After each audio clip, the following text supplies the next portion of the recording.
It's 8:30. We'll call the Board of Supervisors in session for work session with our county engineer, Anthony Bargett. Good morning, Anthony. Good morning, everyone. Well, I don't have any really burning items to discuss this morning, but just, I guess, kind of give you an update of kind of what's coming our way in the next week. Right now, I'm working on the 5-year construction program, and then I will be presenting that in a public hearing next Monday. And then also, we've been continuing to meet about the airport shop discussion. We're looking to make a presentation next Monday with some updated information for you guys, and FEH is helping us put together some information for that as well. So more to come with that. One of our projects that might be kicking off pretty quick here is the Sundown Road between Old Highway and Asbury Road. Our paving project on that. We're going to have a pre-construction meeting tomorrow, and so we'll be discussing starting probably sometime here in April, getting going on that. So I'll have some more information for you for next week to discuss about that. Like I said, in that, you guys have any burning questions for me right now? The Hammer End Road Bridge, I know that's on the agenda for today to approve. When are you looking for construction on that? Probably late fall, maybe, or summer? That's going to be tricky. So what I'm trying to do is I'm trying to be as flexible as possible on these bridge projects because of the pricing we're seeing. So I'm setting late start dates, April 2023. Just try to get as good a pricing as possible. I would suspect it's going to be, in that summer to fall range. But there is the potential that they may put that in their back pocket and hold it off till the next spring to get going on it. But with them having to put a price on it, on bid items, I'm guessing they're not going to want to, unless they're going to buy supplies right away and hold on to them. They're probably not going to want to wait a year to go, purchase those supplies after they put in those bid numbers already. So I'm guessing we're going to see some work on it sometime this year. Okay, thank you. Beer Ann, have anything? Just a general question. It's kind of pothole season, Anthony, as you know. Can you kind of give the board an overview of just the process of going out and doing pothole filling and overall maintenance? Absolutely. So we have a crew that goes out, and it is pothole season, so we're going out actively right now. We have a kind of a cold patching machine that heats up this cold patch asphalt material. We'll go out to our typical roads that we know that have problems that are a little more deteriorated. So they're actively going out and looking for those spots. It's also complaint driven as well. So if somebody calls in, we'll add it to the list, and then we'll go out and repair those spots as well. So right now, before the asphalt plant opens up, we're in that season of using our cold mix patching material that we have on hand, and just trying to kind of band-aid things for the time being until we can actually get some true hot mix material. Okay, thank you. Mm-hmm. Anthony, my question is generally about reopening West Side Campus. Is there any reason you want to have the doors continue to be locked out there? This is something we should discuss, maybe whether we do it as a department head meeting or, discuss it as a team out here with you guys. But the only reason why we may want to try to keep it locked is just for security reasons, so we know who's coming through. Other than that, I don't think we're monitoring people for COVID or for mask anymore. So that's not really, something that we're doing, but maybe it's more security reasons than anything. But I feel comfortable, kind of going through that screening process. When somebody rings the doorbell, it rings our phones out here, and then so we're able to kind of assess what business they're for, and we can direct them to the offices. It's almost sort of an administrative person that we talked about at one time of having out in the foyer area, kind of direct people. This allows us to be able to do that same thing without having a particular staff member devoted to just that.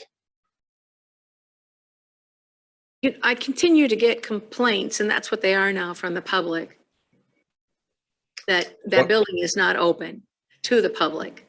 I mean, I understand that they can ring and wait and be and be questioned, but that's not the same. It's not the way that building was designed or created.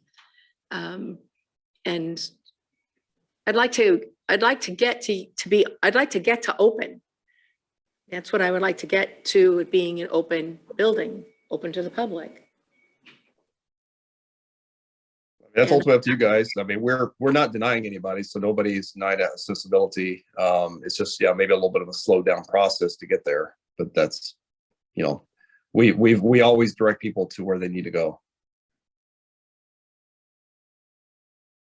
I guess at this point, my concern is that it's not a decision being made by supervisors. It's a decision being made. I don't know if it's a decision being made or it's just continues on. So I appreciate your feedback, but I would like to have this move forward with Dawn, moving forward with the folks out there. My opinion. Maybe good, set up a meeting with you and your staff and those others out there with Dawn and make a determination. Hey, Anthony, this is Dawn. It's my understanding that they were locked when it was COVID. There were some concerns with safety, you know, when there was a lot of debate with masks and vaccinations, and it was just just to keep our employees safe. I think we all can maybe agree that we're kind of moving past that, and you know, maybe you and zoning and health and the assessor can all get together and see if everyone still agrees that we've moved forward from that, and we can unlock them and open it up. You know, there's not too many points of entry there. There's you know, we can see everyone who walks in and out of there. It may be time to move forward with that. Okay. Well, I can certainly, I can send out kind of a chain email to all the department heads and copy you and Dawn if you want. And then just kind of see what everybody's opinion is. Yes, I just would like to have it be, if there's a barrier that we need to resolve, let's get that addressed and known. I don't want it just to be a continuation because it's a preference, unless there's a barrier, and then let's get it addressed. Anthony, I can set up a meeting with the 4 of us, 4 or 5 of us, and just to ensure that there are no lingering concerns about unlocking doors. And if not, or if there is, we'll address them. And if not, we'll move forward with unlocking those and working with IT with that. Okay.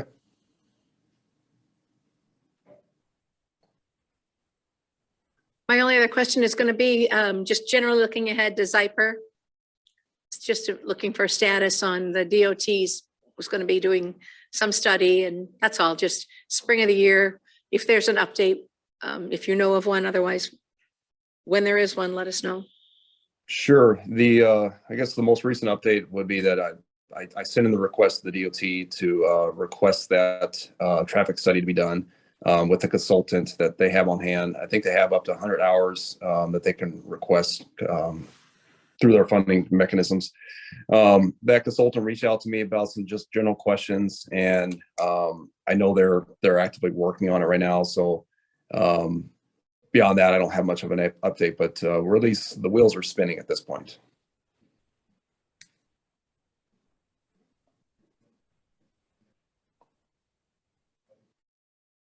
And then have you been involved in anything with the railroad?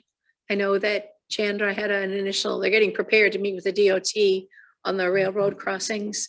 Is there anything that's happened there that we should know about? The only thing I saw was, I guess I haven't been extremely involved, but I see that Mike Van Milligan sent out an email for a railroad crossing elimination listening session. And that is for April 6th from 12 o'clock to 1 o'clock. I guess that's Eastern time. So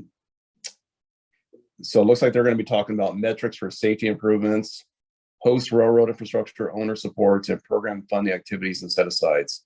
So I'm going to be listening in on that. So I've got that on my schedule to kind of see what that's going to be about. I could forward this to you guys too if you wish to be a part of it. I would. I'd appreciate that. Yeah.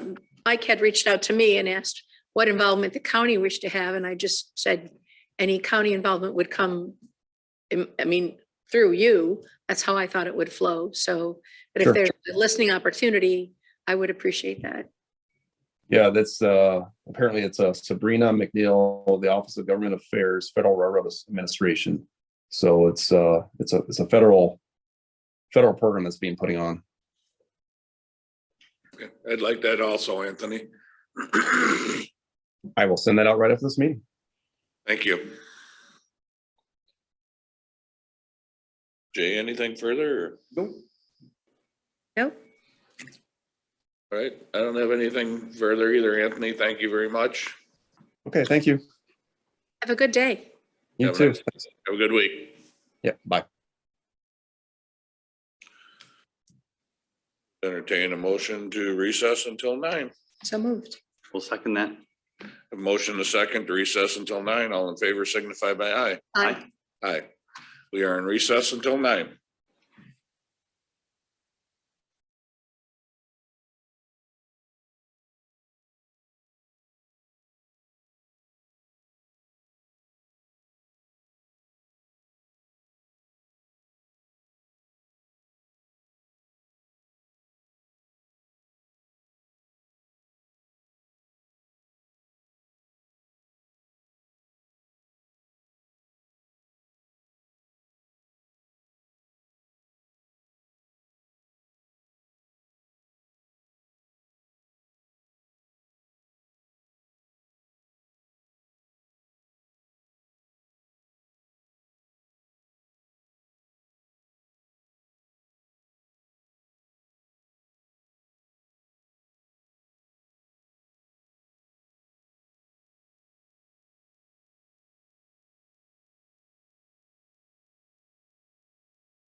Call the Board of Supervisors into session for the March 21st, 2022 meeting.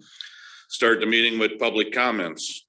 At this time, anyone may address the board on matters of which are on the agenda. Please go to the podium, state your name and home address. Individuals wishing to comment on a public hearing will be given the opportunity during that respective hearing.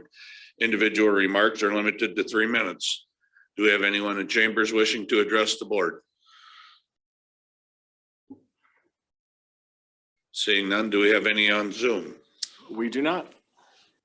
Okay, we'll move forward. We have 2 proclamations today. The first will be the Iowa Honeybee Day. Whereas honeybees and native insects are important as pollinators for 1/3 of the food we eat. Honeybees are vital in production of over 90 crops grown across the nation, many of which are in Iowa. Honeybees contribute to a healthy Iowa environment by assuring the availability of fruits, vegetables, nuts, and flowers for wildlife and all Iowans. And whereas Iowa's 45,000 or more honeybee hives produce about 4 million pounds of honey valued at over $8 million. And honeybees provide an estimated 92 million economic value to Iowa crops from their pollination. And whereas Dubuque County has over 75 beekeepers representing hobbyists, sideliners as part-time small businesses and full-time commercial beekeepers. Beekeepers have as few as 1 or 2 hives in a single apiary to 100 of individual commercial operations. And whereas traditionally beekeeping occurred in rural areas of Iowa, now beehives increasingly are in urban areas with the rising interest of hobby beekeepers that keep honeybees in Iowa cities and towns.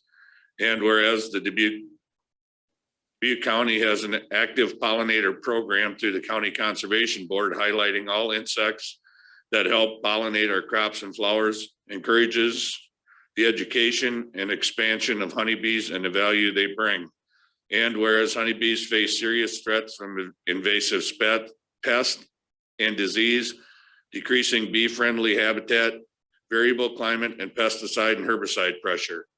Therefore, the Board of Dubuque County Supervisors, in conjunction with the state of Iowa and Governor Kim Reynolds, do hereby proclaim March 30th, 2022 as Iowa Honeybee Day in Dubuque County, and encourage all citizens, residents, and visitors to join in observing this day and focusing on the importance of honeybees to our state economy, to enjoy the honey and other products of the hive, to recognize the honeybees' role in maintaining our Iowa environment, and to assist in reducing the threats to honeybee survival in our state.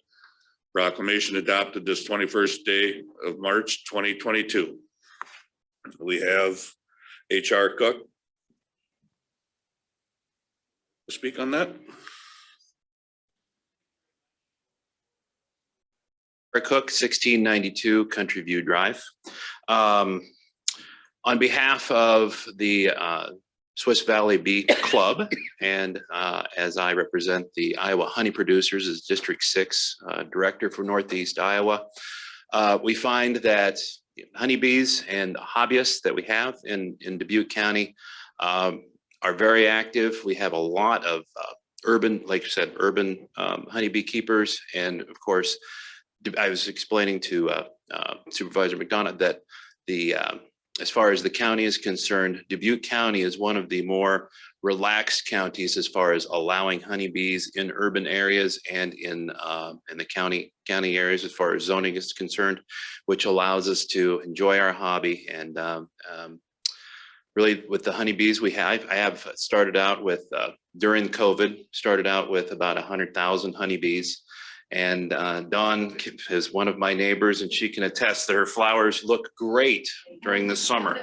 So honeybees are actually one of the few livestock items that are not fenced in, so they can wander as far as 7 miles away, and it's a benefit to all the neighbors for those who have honeybees. But thank you very much for recognizing Honeybee Day, March 30th in the state of Iowa, and we encourage all citizens of Dubuque County to go out and enjoy honey products, whether it be wax or the honey itself, or in the syrups, or the other products that the producers make. And this summer, when you go down to the farmer's market or your local establishment, you'll see local honey on for sale from those vendors. Thank you.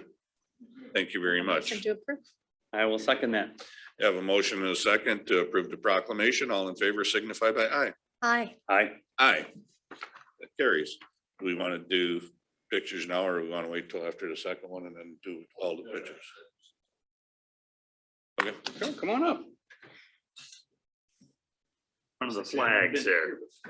Oh, no. This is gonna make quite the buzz. Very good. That was like a joke grenade.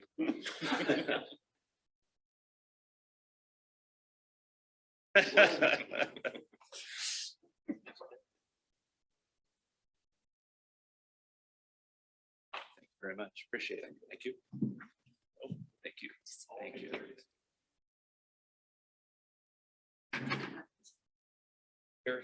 So maybe they don't have Sting. Do they not have Sting?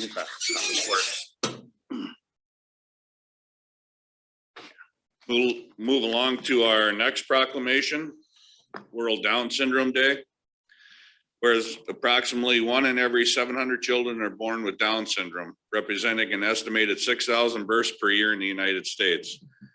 Whereas there are over 400,000 individuals living with Down syndrome in the United States. And whereas while research and early intervention have resulted in dramatic improvements in the lifespan and potential of those who have Down syndrome, more efforts to fully accept, include, and celebrate people with Down syndrome are needed in the communities across the world. And whereas possessing a wide range of abilities, people with Down syndrome are and should be active participants in educational, competitive, integrated employment, social, community engagement, and recreational circles of our communities. And whereas individuals with Down syndrome should have equal opportunity to achieve the universally desired goals of self-fulfillment, pride in their achievements, inclusion in their community, and reaching their fullest potential. And whereas local service and support organizations help families and individuals with Down syndrome to navigate school experiences, access to healthcare, private and government resources, and natural support to help create opportunities, raise awareness, and facilitate solutions for these valued members of our community.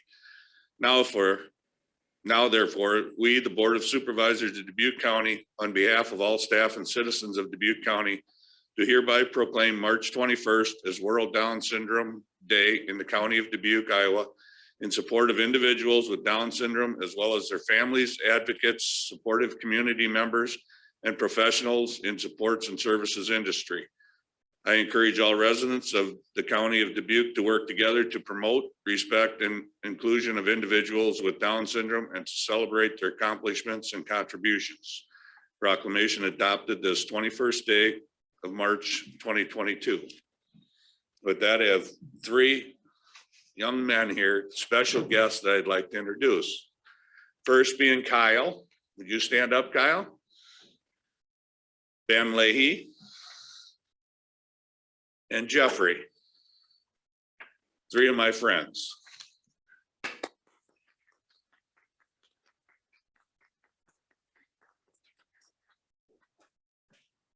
Kyle, did you have something to present, or?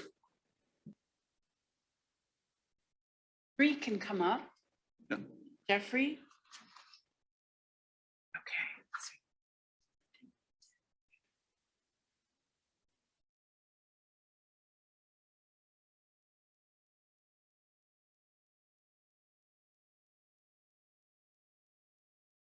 Show it to everybody.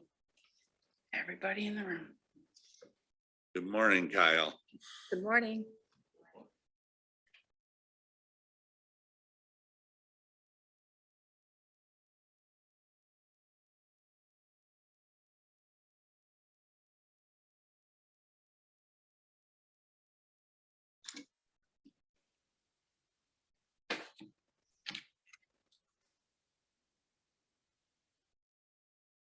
Good morning. My name.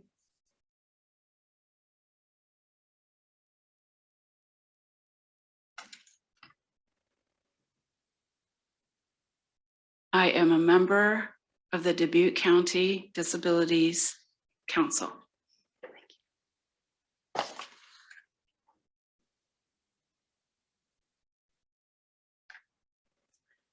Thank you for recognizing the contributions that people with Down syndrome make to our community. And that's it.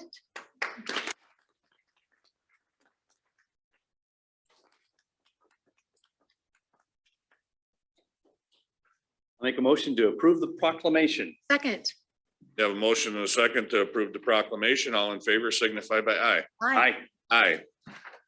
Now you guys come up, Kyle, Ben, Jeffrey, Ann. Are you gonna come up to accept?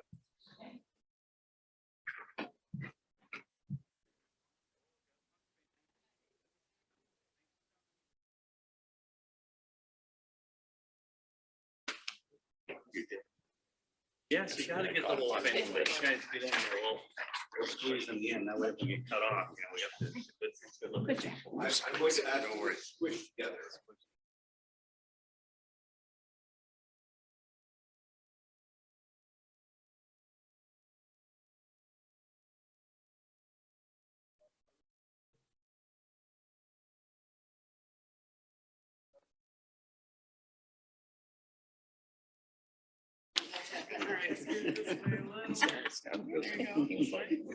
This way, just a little bit more. Excellent. You hold this pen, okay? That is a lot better.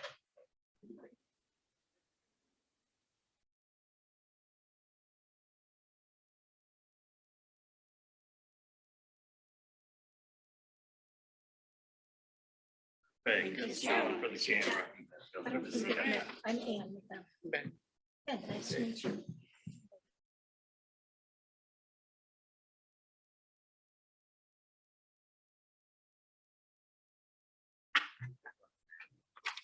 Ann, did you want the proclamation? Thank you.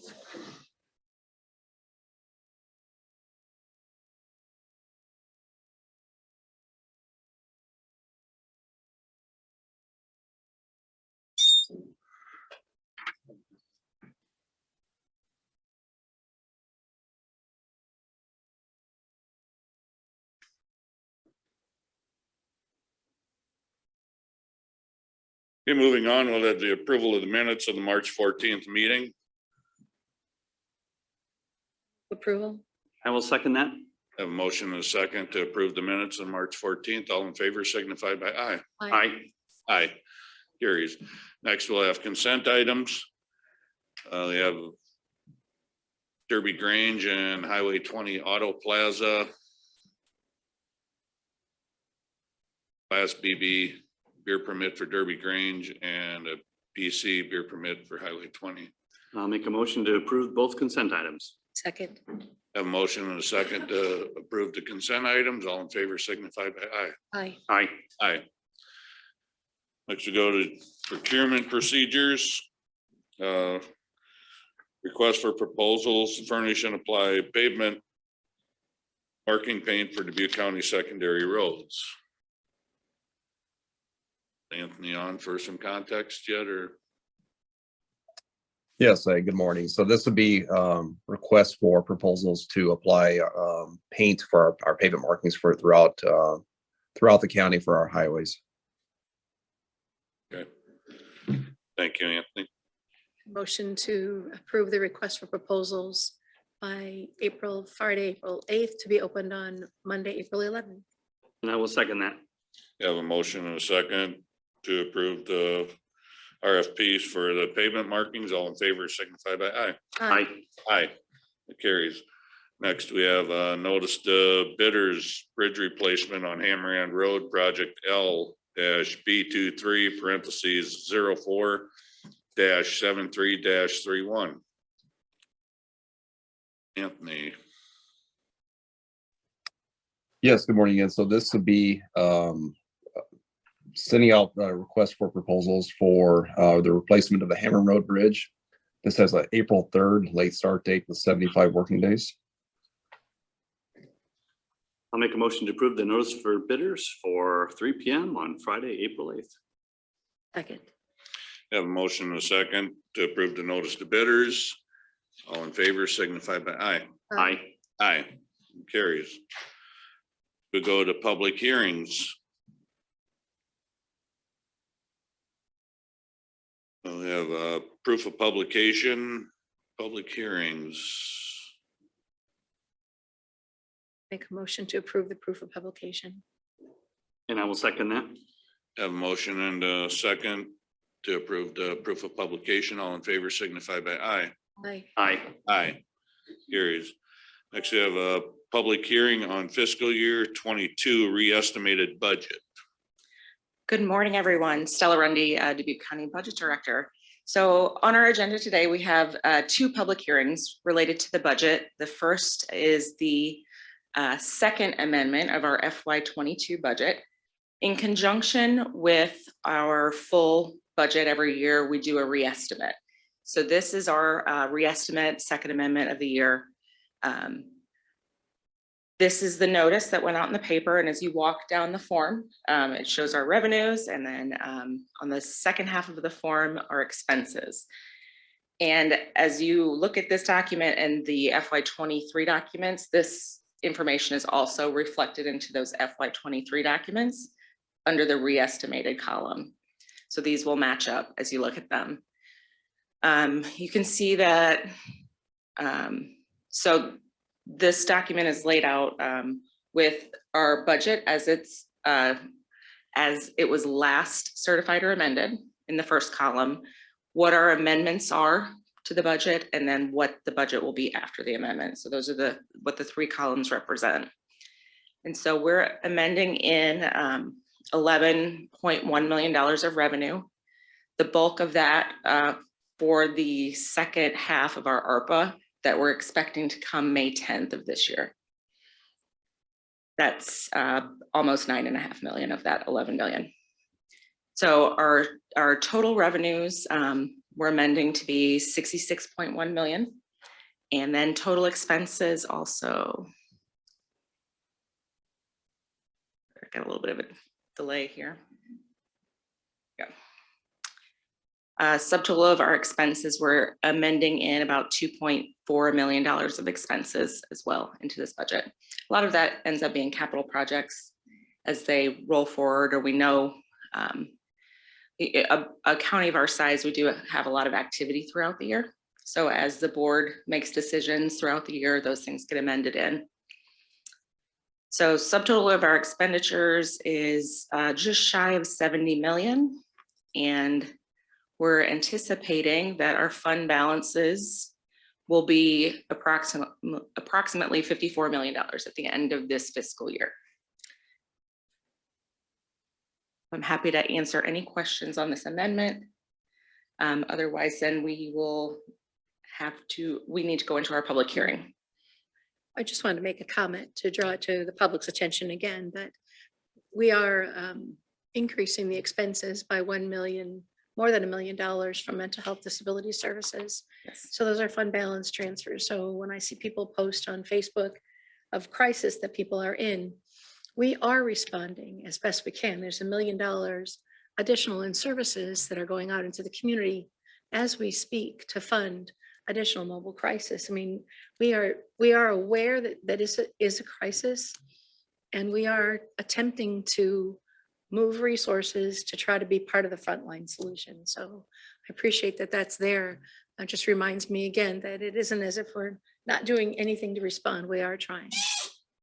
Yes, we're doing our best to use all of our fund balances by the end of our fiscal year, June 30th. So we're doing everything we can with our community partners to expend that money into our community.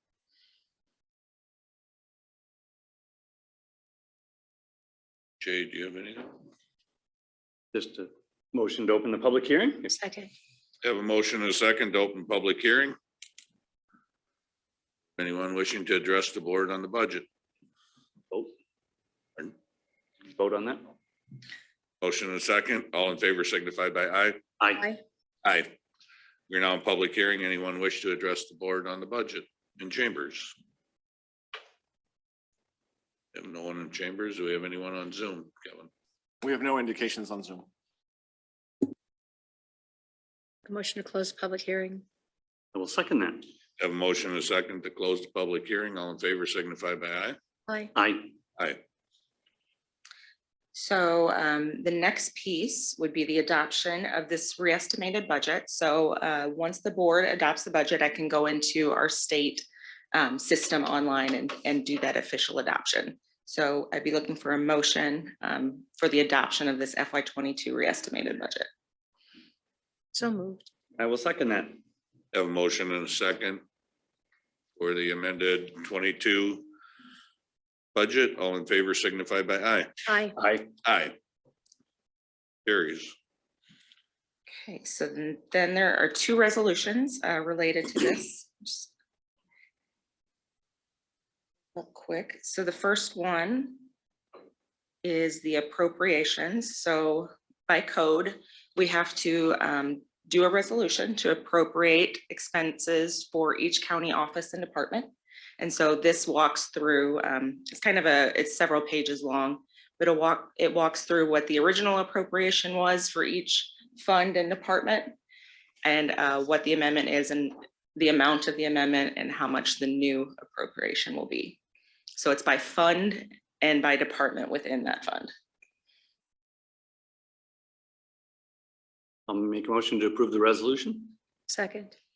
Have a motion and a second to approve the appropriations amendment number 2. All in favor signify by aye. Aye. Aye. Aye. Carries. Then the next resolution related to FY22 budget amendment 2 would be our fund transfers. So we also by resolution need to show what transfers we're making between funds. So anytime there's a change, I'll bring this back forward. So you can see from which fund to which fund monies are flowing. Motion to approve the resolution. And I will second that. Have a motion and a second to approve the fiscal year 22 fund transfers. All in favor signify by aye. Aye. Aye. Aye. Carries. Next we go to a public hearing on fiscal year 23 proposed budget. Okay, so this I'll project up on the screen. I also have copies here if anybody would like a hard copy. Is our FY23 proposed budget. So we began work internally on this in about November and at the board level heavily in January and February. So this is the culmination of all that work that we have done into a document that we'll submit to the state. So our fiscal year 23 starts on July 1st, 2022 and goes through June 30th, 2023. So I'll walk through this document just kind of page by page quickly to show you what's in here. We don't look at it internally this way very often, but it's good to look at it as a whole as we go through this. We really drill down by department, and that's not the way this form presents. So this form is not by department, it's by different metrics that the state looks at. But on the first page, it shows in the first column our budget for FY23, the re-estimate for FY22 that we just talked about in the second column, and our actual numbers from FY21. It also will show, so we start with revenues always.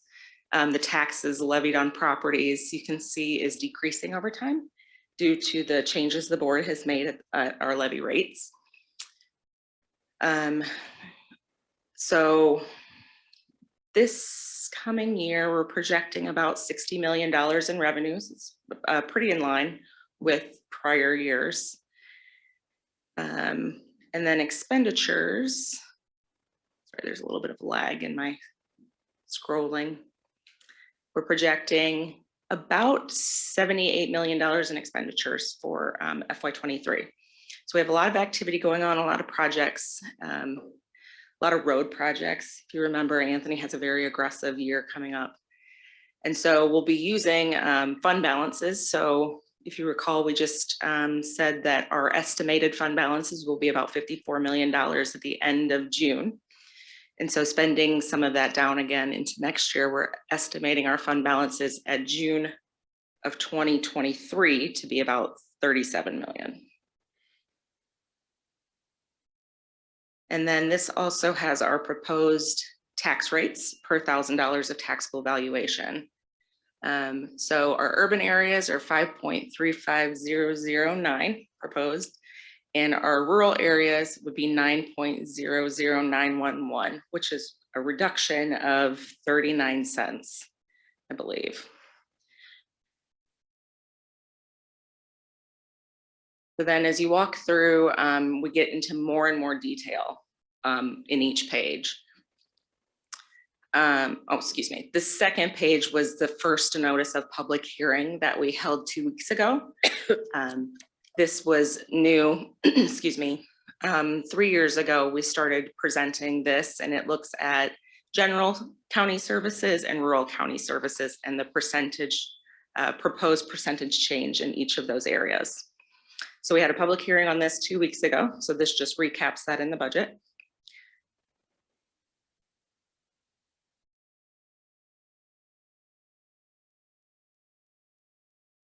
And then as we walk through, like I said, you just get to more and more details. So now we break down our revenues and expenditures by fund. So the columns would be the general funds, special revenue funds, capital project funds, debt service, to get to your total budget for FY23, the total for the reestimate, and the total for prior year. So those last 3 columns will always be the proposed budget, the reestimate, and the prior year. So these numbers are just additional detail of that first page. Summary recap. And this next page shows our levy rates. So our general basic, we're proposing at 3.5 for the levy rate. And it shows the amount of property taxes that generates. Our general supplement at 1.48815. Our debt service at 0.36194 to get the county subtotal of 5.35009. And rural services 3.65902 to get to the total countywide levy 9.00911. So that walks through each of those areas and the amount of property taxes that are generated by each of those.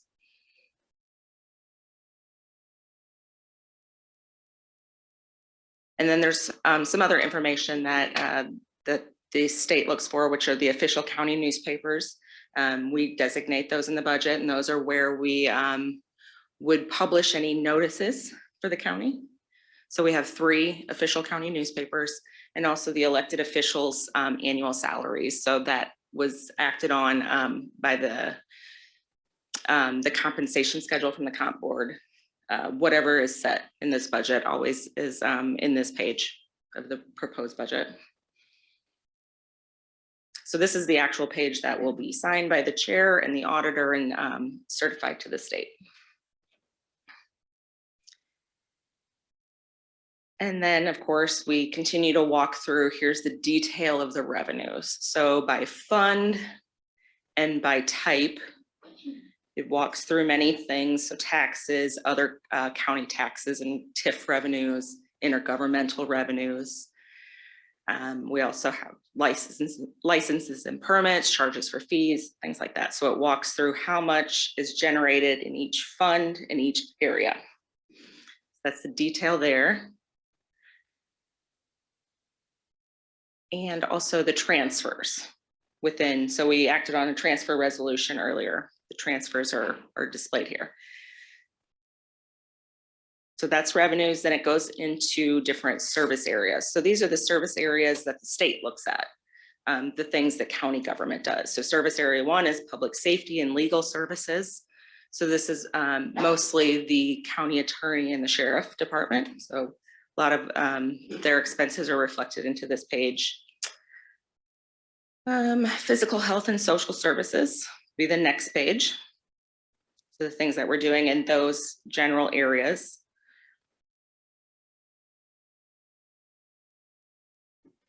Service area 4, which is the mental health, intellectual disability, and developmental disability services.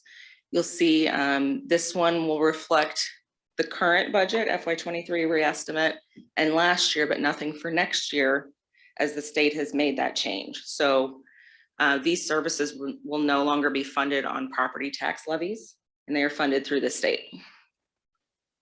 So you'll continue to see this page for another year or two, and then it will drop out of the full budget.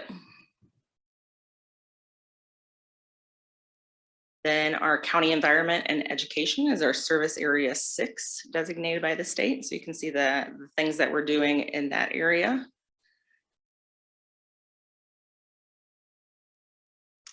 And of course, roads and transportation. We do lots of work there as a county, so.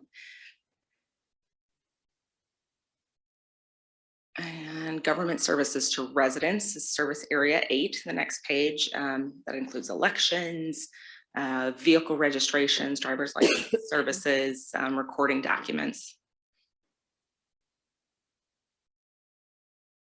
And then of course, service area 9, county administration.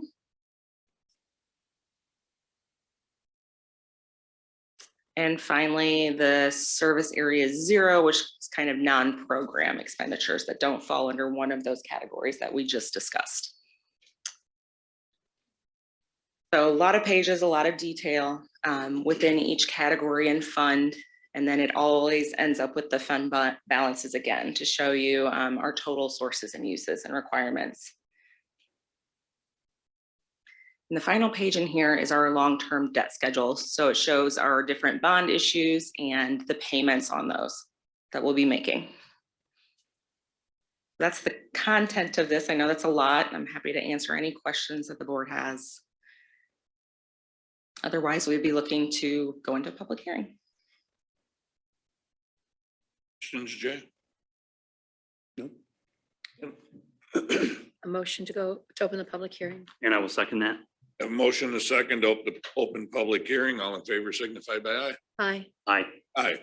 We are now in public hearing. Do you have anyone in chambers that wishes to address the board regarding the certification of the taxes? Having no one in chambers, do we have anyone on Zoom, Kevin? We do not. Motion to close the public hearing. And I will second that. Have a motion and a second to close the public hearing. All in favor signify by aye. Aye. Aye. Aye. So the next piece would be to actually adopt the budget and the certification of taxes. So I have a resolution there.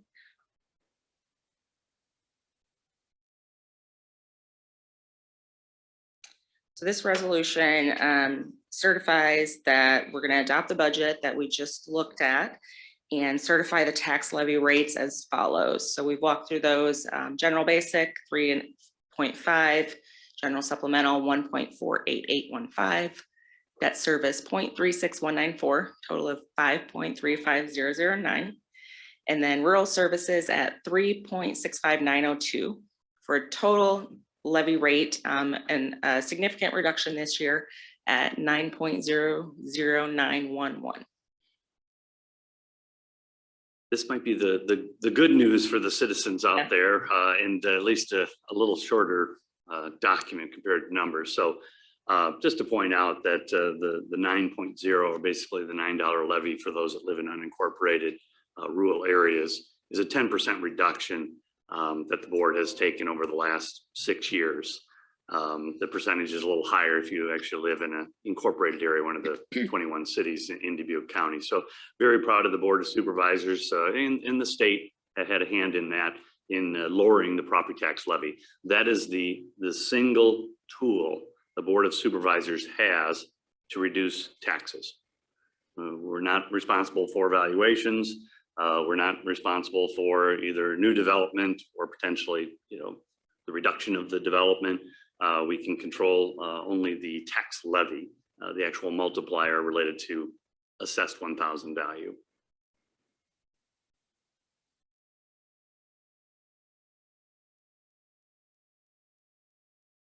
With that, I'll make a motion to approve the resolution.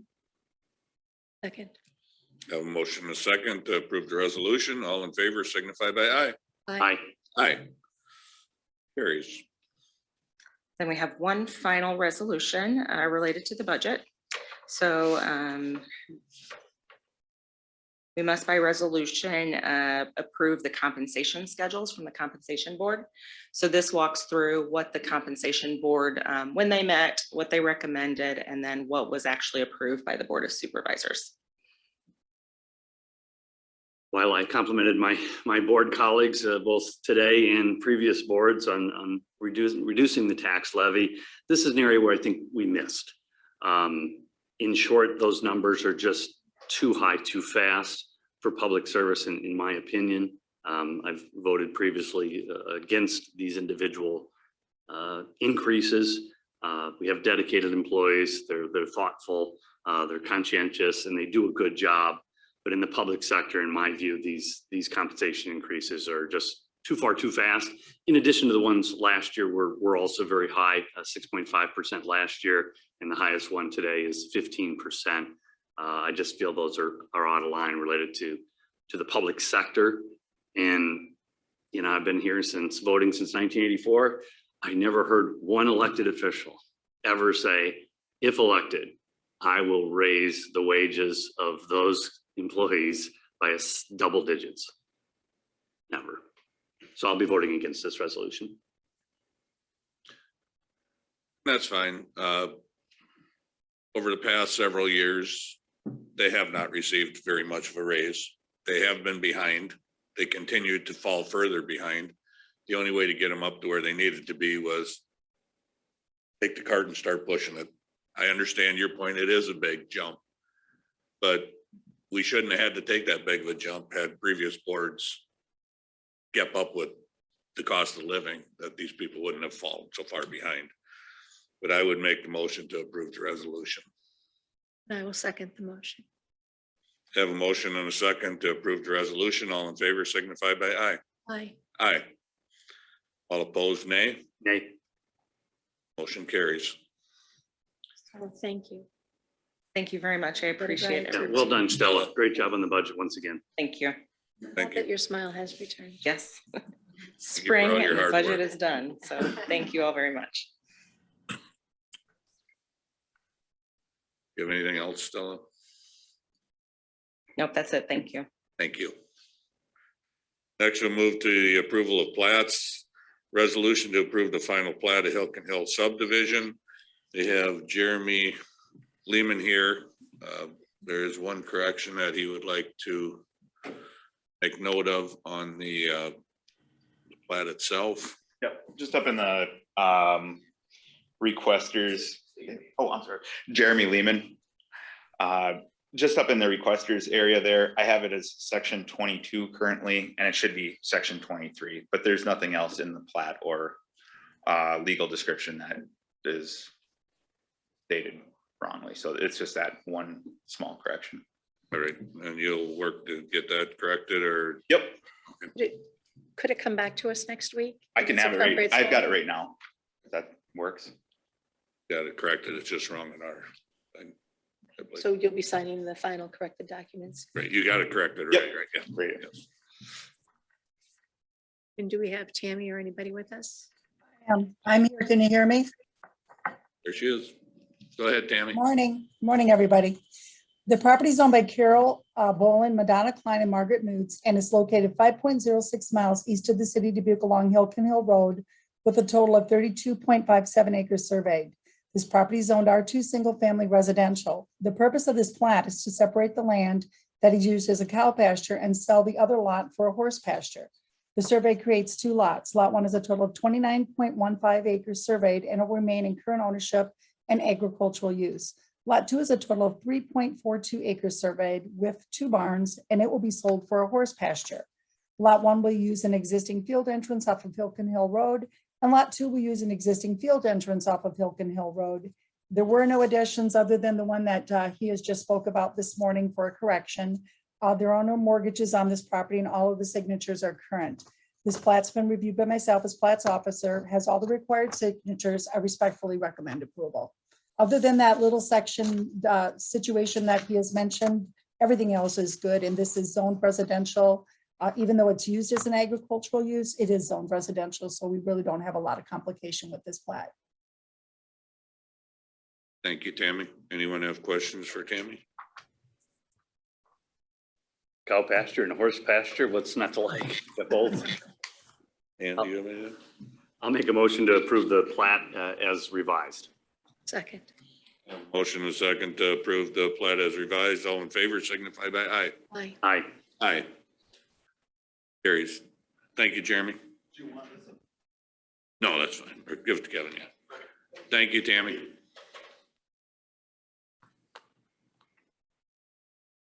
Moving on, we'll go to the action items.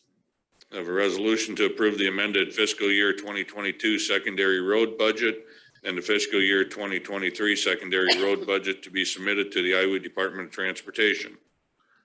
Anthony? Yes, good morning again. So now that you guys have approved the amended FY22 budget and FY23 budgets, I will take those numbers and put it into a format that the DOT needs submitted to them for final approval. So this is that process.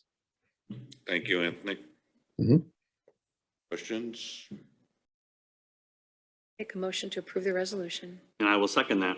I have a motion and a second to approve the resolution. All in favor signify by aye. Aye. Aye. Aye. Carries. Next, we have a resolution to approve the necessary documents with Thompson Truck and Trailer for 2 current model year heavy-duty tandem axle trucks for Dubuque County Secondary Roads Department. We have Anthony on for context. We approved the bids. Yeah, good morning again. So Thompson Truck and Trailer was the low bidder out of the various bidders that we had for the truck outfits. This would be for a couple of our snow removal plows. So I would recommend the approval of this. I'll make a motion to approve the resolution for Thompson Truck and Trailer. Second. Have a motion and a second to approve the documents with Thompson Truck and Trailer. All in favor signify by aye. Aye. Aye. Carries. Next, we go to a resolution to approve the necessary documents with Tri-State Truck Equipment for the purchase of snow equipment to be installed on the 2 tandem axle trucks for Dubuque County secondary roads. A motion to approve. I will second that. We have a motion and a second to approve the necessary documents with Tri-State Truck Equipment. All in favor signify by aye. Aye. Aye. Aye. Moving along, the resolution to approve the necessary right-of-way documents for the bridge replacement on Hammerand Road, Project L-B23, parentheses 4-73-31. Anthony. Yeah, good morning. And so we are looking to purchase about 3.5 acres of right of way for the Hammer Road Bridge replacement. And this is for improving the curvature along the road at that particular site. So we're going to shift the bridge a little bit to the north. You can see the new right of way line is that oddly shaped area kind of to the west and north there of the existing road. So we're going to be not straightening the bridge, but improving the alignment through there to make it a little more fluid curve there. That is long overdue. Thank you, Anthony. Any other comments? I'll make a motion to approve the resolution for the right-of-way documents. Second. Have a motion and a second to approve the right-of-way documents. All in favor signify by aye. Aye. Aye. Carries. Next, a resolution to approve the plans and specifications for the bridge replacement on Hammerand Road, Project L-B23, parentheses 4-73-31. Motion to approve the resolution. And I will second that. Have a motion and a second to approve the plans and specifications. All in favor signify by aye. Aye. Aye. Aye. Carries. Next, I have a resolution to approve and allocate funds for ARP request for 911 board for replacing radios. She's here for context.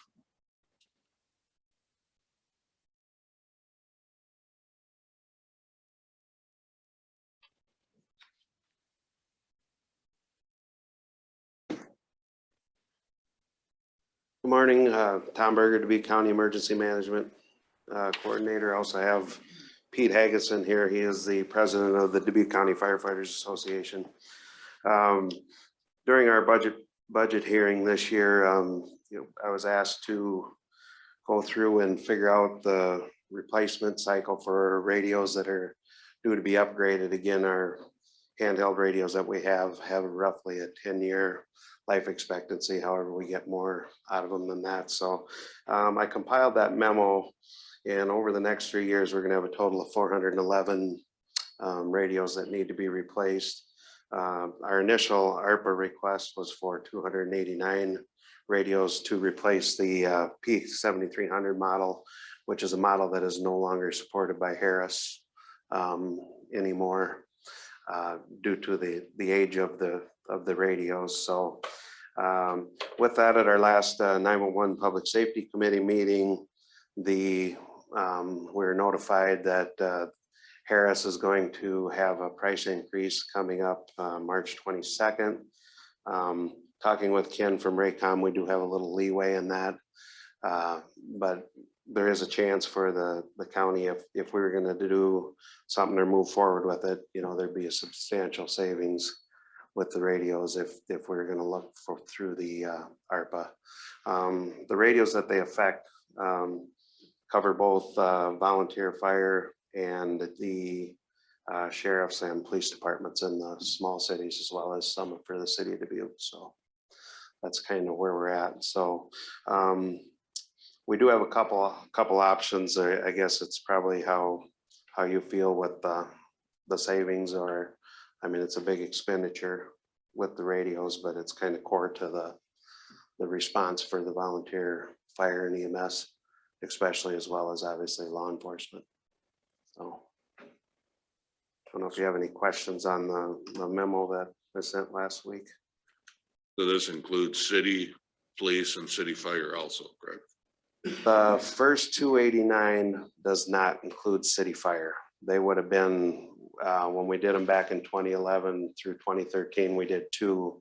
We split the fire in half, and the city of Dubuque, along with some of the other volunteer fire departments, were in the second batch. So it would include all of most of the small town law enforcement officers, the sheriff's office, some in the jail, and then the city police.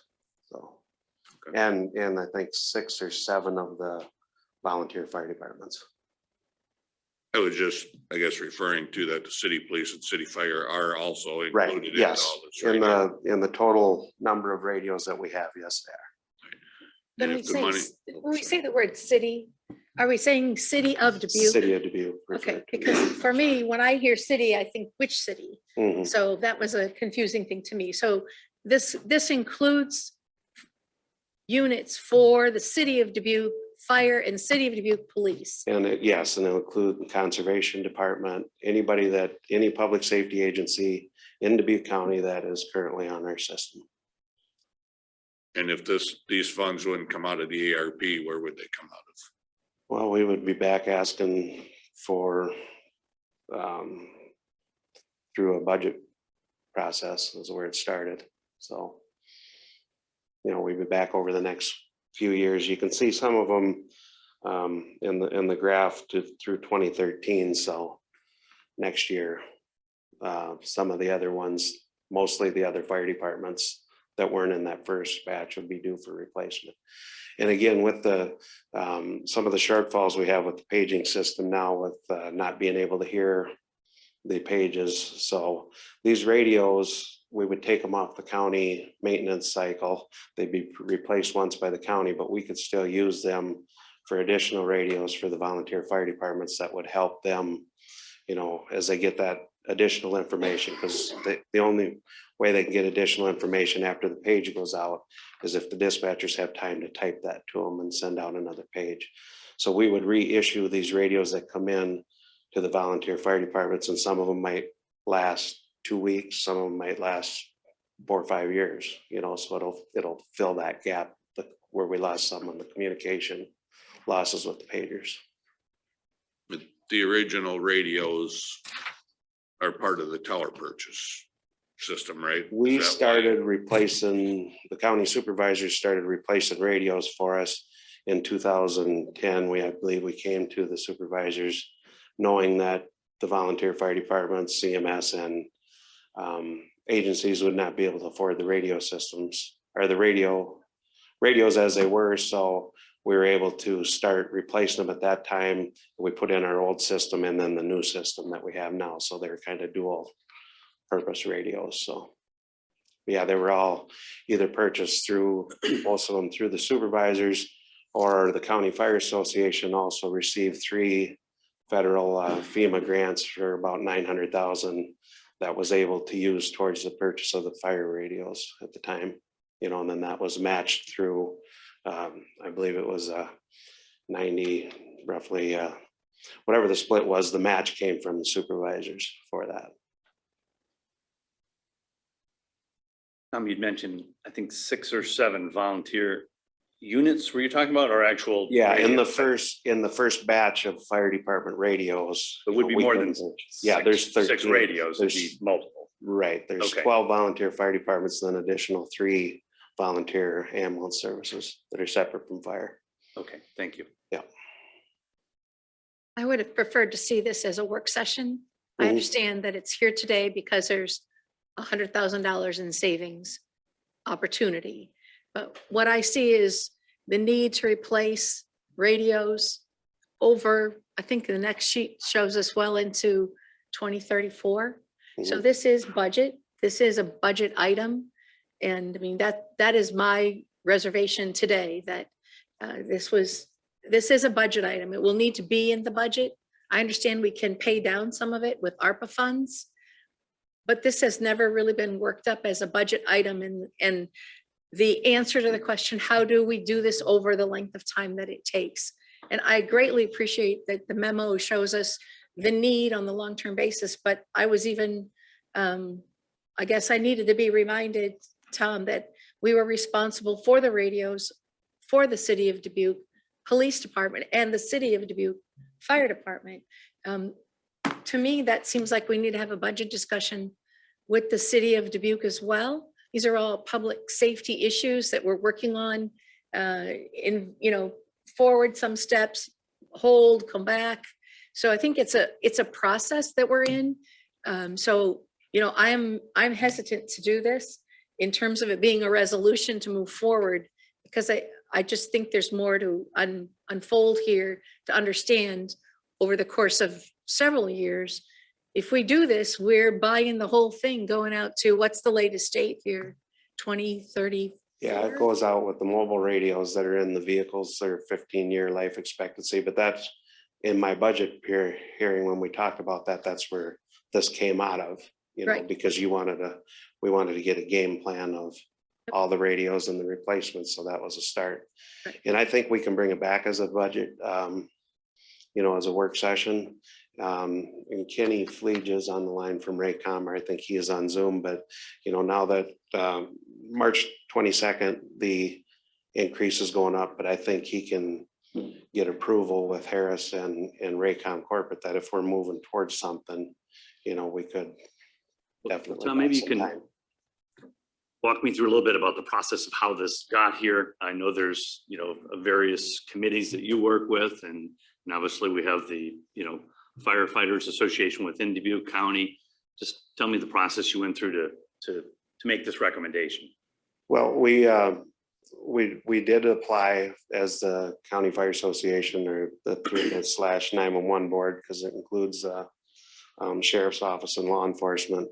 So we did apply for the ARPA grant the ARPA application, filed one of them in August. The concerns for the paging developed from the County Fire Association and volunteer EMS, the shortfalls there. Public Safety Committee obviously is working hard on it. They do the day-to-day operations for the 911 board. So we've been talking about it at our last meetings there. Since the budget proposal in January, we went back to the County Fire Chiefs County Fire Chiefs Executive Board again, and they approved that whole process as an option to, for firefighter safety, with the lack of being able to get voice on the radios or on the pagers. So this would, kind of, and then knowing that 10 years ago, more than 10 years ago, we were here with the need to replace the radios. You know, as they cycle through their life expectancy. So that's kind of the whole, but I mean, all the volunteer fire, county EMS association, fire association, which includes all the career and volunteer fire services. So that answers your question. It does. Thank you. I knew there was various committees and various groups that have been looking at this over the series of years. You know, from my vantage point, one of the highest priorities of government is emergency management and safety. And we have many volunteers throughout the county. I think you listed 23 units in your packet. A couple of those are professional, so to speak, City of Dubuque. But we have many volunteers that will be using these radios. And I definitely would support your request and feel it's important to make sure that we have the latest and greatest technology so that you can do your job to keep people safe. Thank you. So the original ARP request was for 289 radios, correct? 289, and that is to replace the P7300 radios. So that's the oldest model that is no longer supported by Harris at this time. So when the fire departments, when we bought them over 2 years, the first batch that we got through for the fire departments were the old P7300s. By the time we did the second purchase, then the newer model was out. So the second half fire departments still have a newer model with the radio service. So, but they're still going to be the 10 years old, which is the life expectancy. Because if you look at you know, like the law enforcement officers, they're on their hip, then they come in and they change, and you know, so they're used some of them are used 24 hours a day, and same with the volunteer fire department. If they're, you know, some people wear them to work, and you know, so they take quite a beating over the 10-year lifespan of the radios.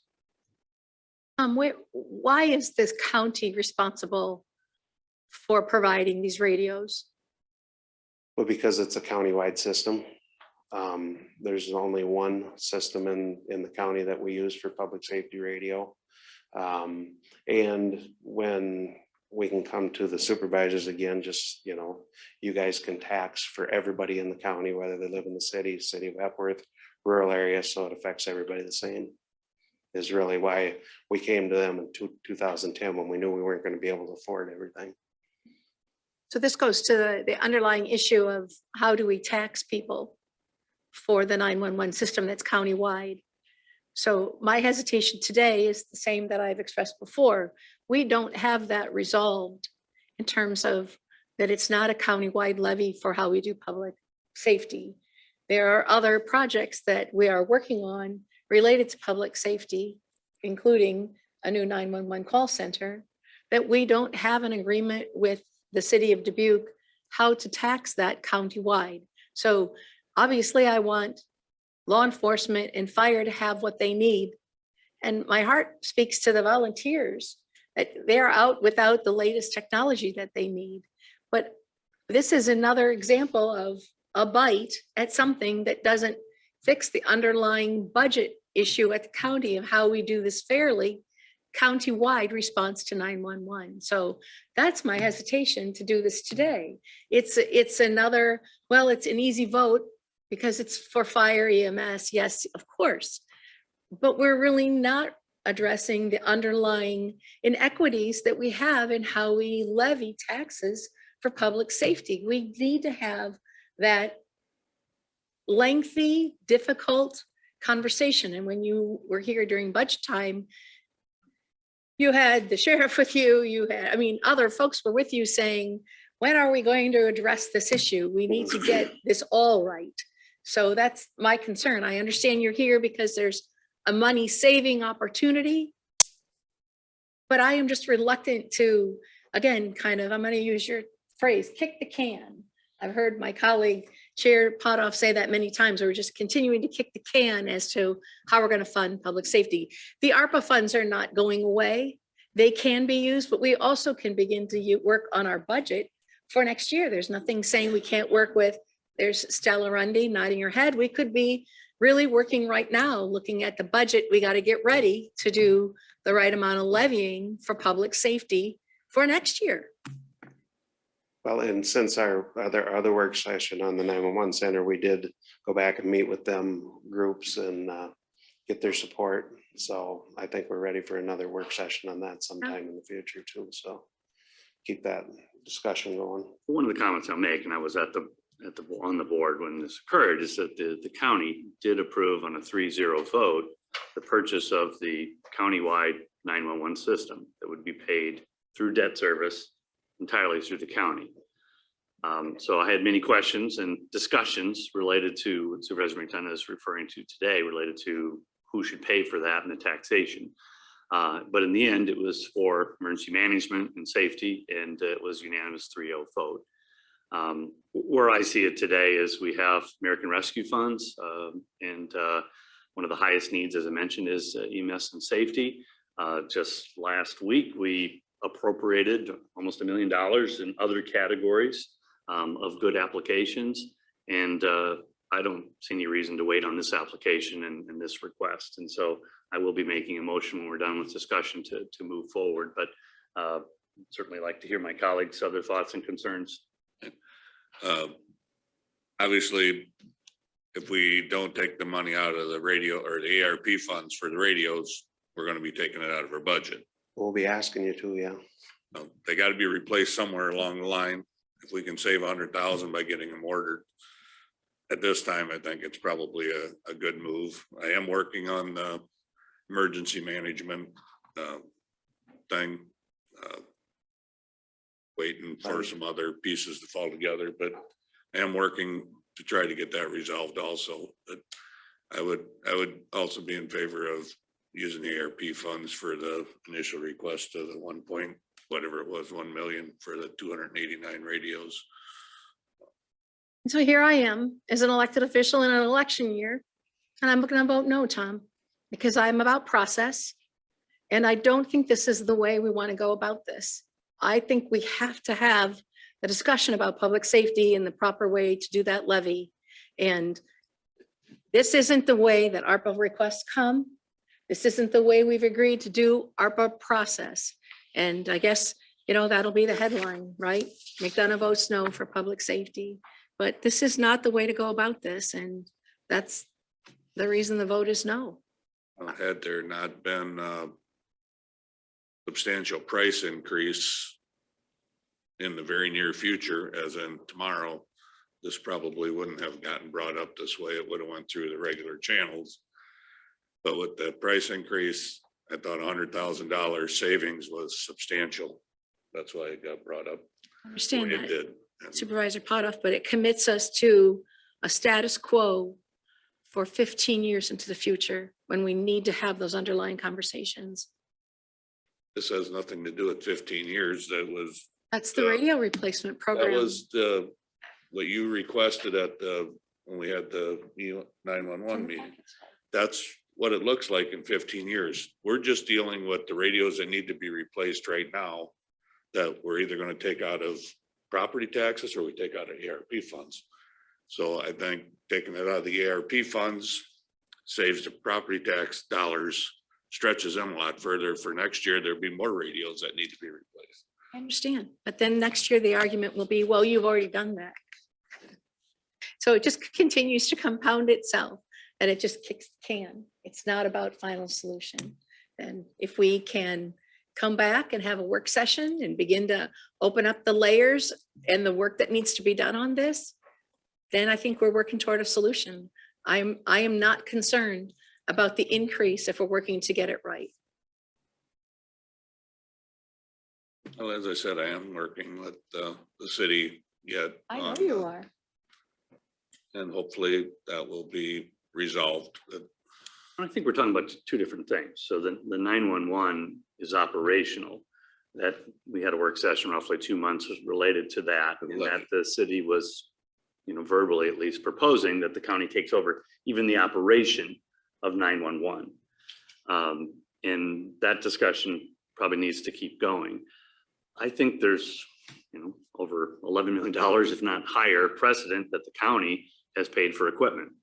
And we've had those discussions. It was a previous board, and we did elect to have county debt service to pay for the 911 system, which also included, I believe, some of the radios as well back in the At- time. Yeah, because the radios are at the tower sites. 16 and 17 roughly in that time period. So the precedent has been that the county would provide those fundings. And I voted for that after, a little pushback and question to my other colleagues. And I think we're here today with another request. And as far as American Rescue Funds, I think this is a very good use of the funds. And we have 6 wonderful presentations today on American Rescue Funds. So I think you're in the game. The timing is as good as it can get. We're in the thick of deciding funding applications and awards. So another point I would make Mhm. is that at the time that you presented this to us, Supervisor Wickham was not present. This is our first opportunity as a full board to have discussion about 911. Supervisor Wickham did not stay for that session. I think it was going long.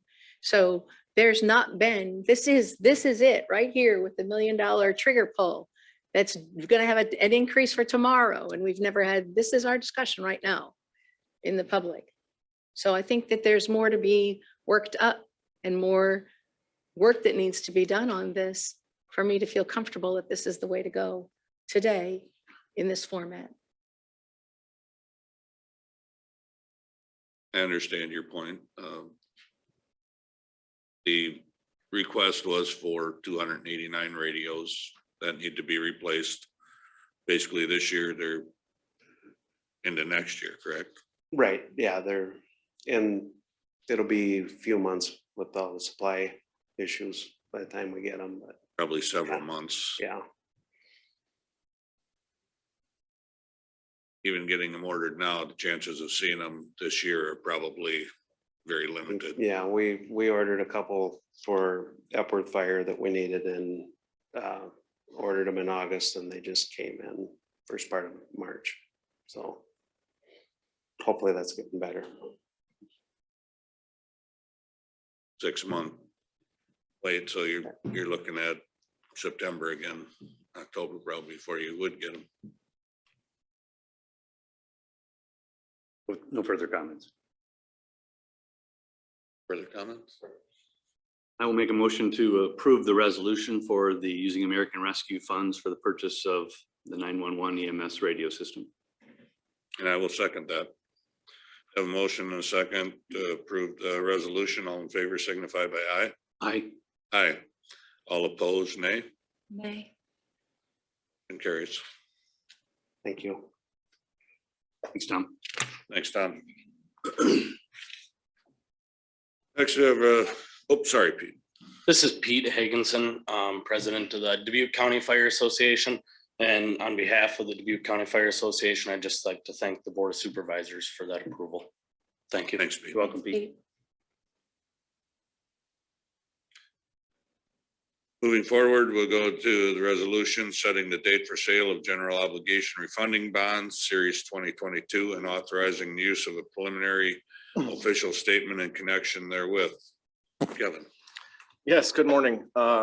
This continues the process of our refunding of the landfill bonds. This resolution today looks exactly like the previous two we've approved, except for this one also sets date of sale for the bonds, as well as a process for when we will receive the bids in our office in April. It also authorizes the use of the preliminary official statement, which my office has gone through. And I request approval of this resolution so that we can continue moving the process forward. Move approval. I will second that. Have a motion and a second to approve the resolution regarding the general obligation refunding bonds. All in favor signify by aye. Aye. Aye. Much appreciated. Motion carries. Thank you, Kevin. Next, we have a resolution to authorize the chair to sign a fire loan agreement with Bernard Fire Department. Move approval. I will second that. Have a motion and a second to approve the fire loan agreement. All in favor signify by aye. Aye. Aye. Aye. Carries. Next, I have a resolution to approve the contract with GovHR USA for recruitment services for the health director position. That'd be for the replacement of Patricia Lambert's position. Do you have context on that, Don? Yeah, I'd be happy to. The Board of Health formed a subcommittee to interview and evaluate management consulting companies in order to assist with the recruitment of our next health director. So I worked with that subcommittee. We reached out to 3 management consulting companies. 2 of them responded back, and we did interviews via Zoom there. And at the conclusion of that, the subcommittee unanimously recommended GovHR USA. They're out of Illinois to work with, to hopefully have a very aggressive recruitment, knowing what the job market is right now. The Board of Health on Wednesday unanimously recommended approval for this as well.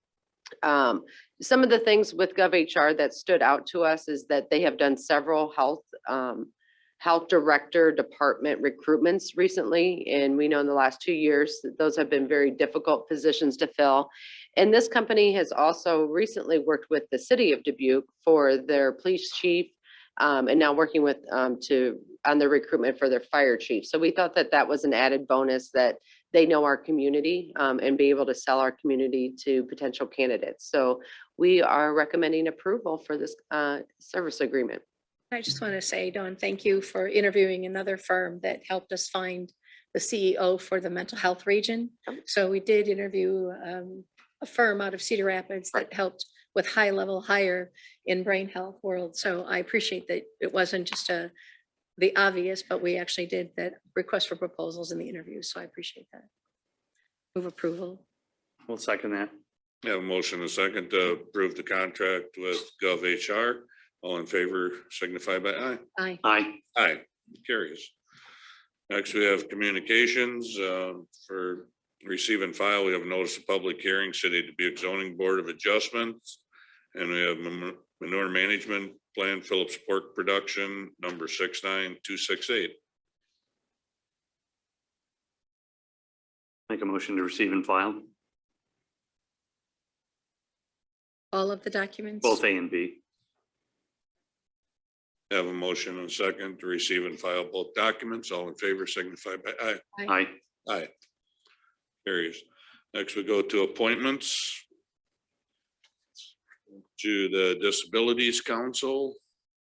There's 3 applications and 2 openings. Make a motion to approve Cindy Hess from Dyersville for the vacant position that will expire on June 30th of 2022. I will second that.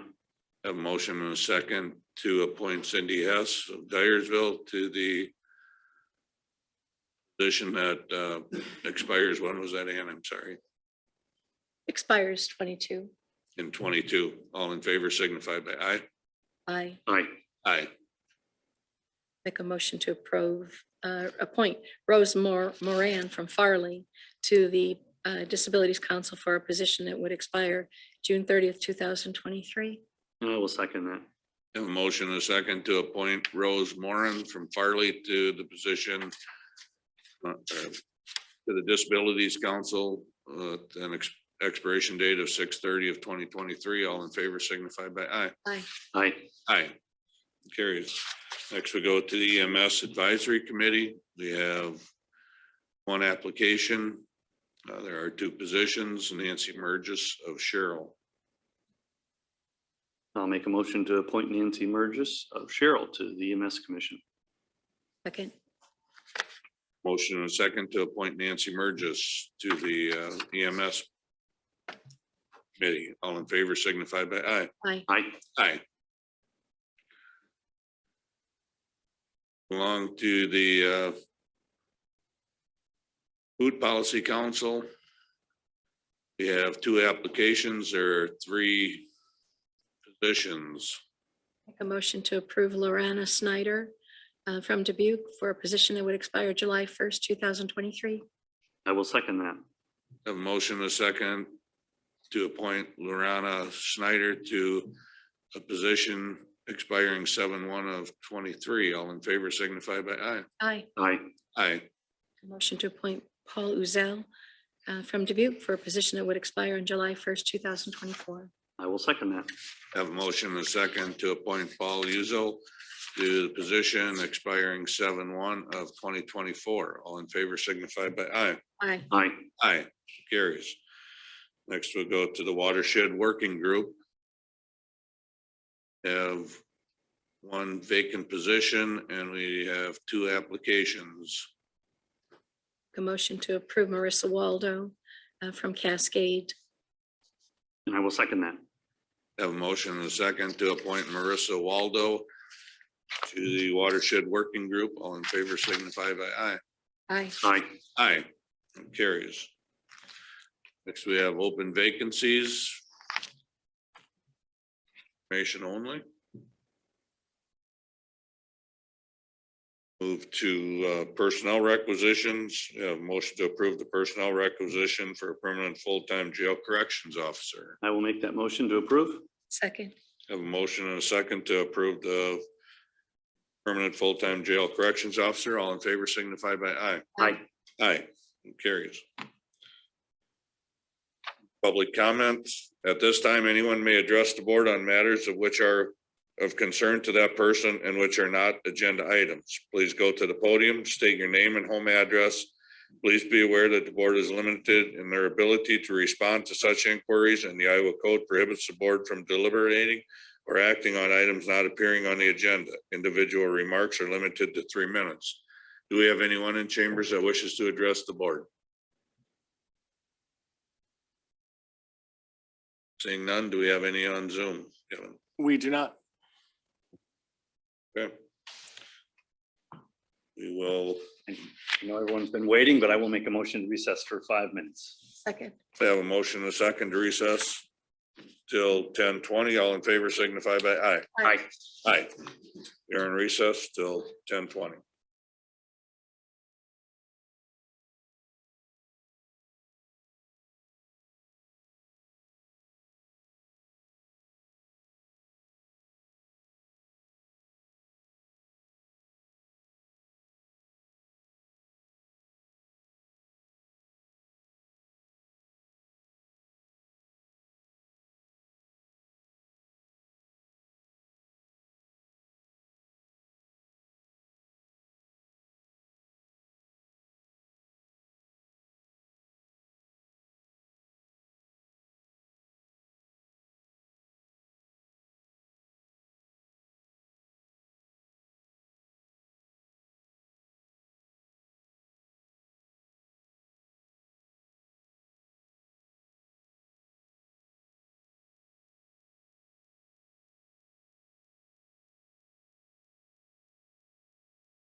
hit the fan.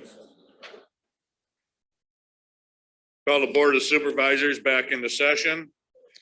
We have several work sessions here regarding the ARP applications. Be starting with Dubuque area labor harvest.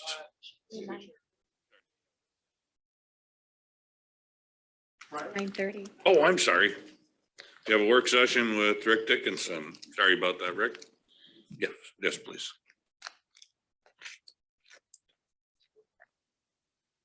Not a problem. We'll come up whenever it's right for you.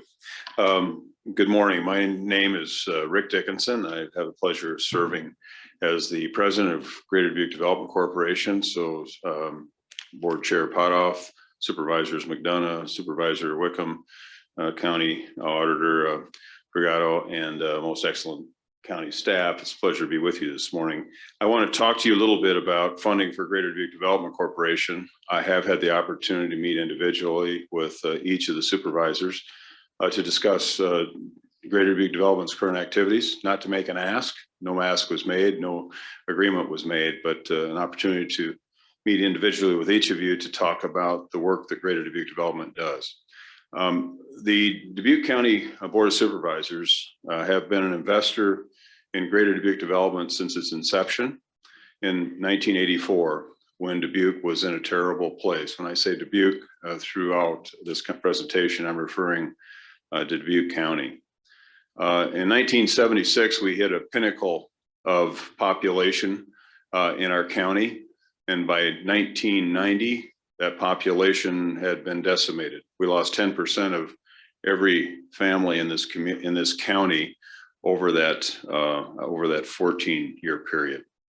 It took from 1990 to 2013 to get back to 1976 level. And the work that Greater Dubuque Development Corporation has done, thanks to the investment by the Dubuque County Board of Supervisors, the cities of this county, and most importantly, the private sector investment in the organization, has been a part of that rebound that has continued now since 2013, and is certainly continues to grow in 2022.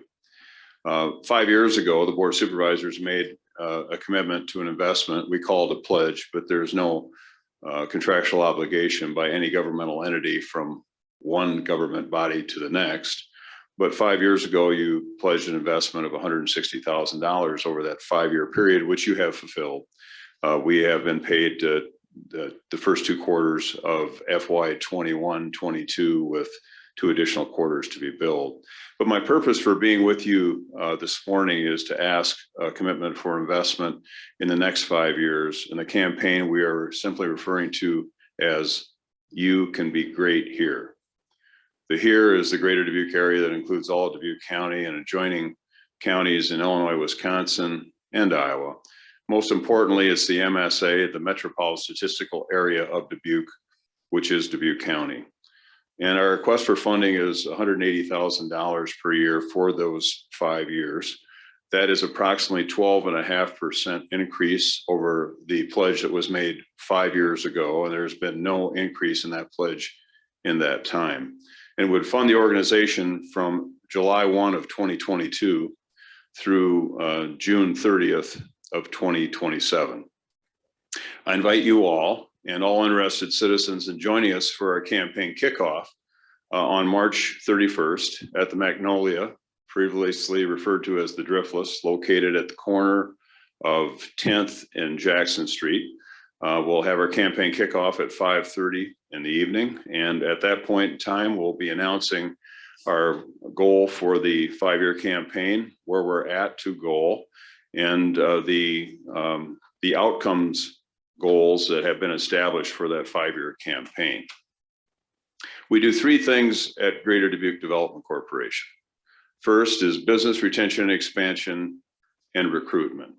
An example of that in Dyersville several months ago was the recruitment of Zero Zone, a new manufacturer to the Dyersville Industrial Park to the west. Happens to be just over the line in Delaware County, but that's okay with us because we know where those folks are living.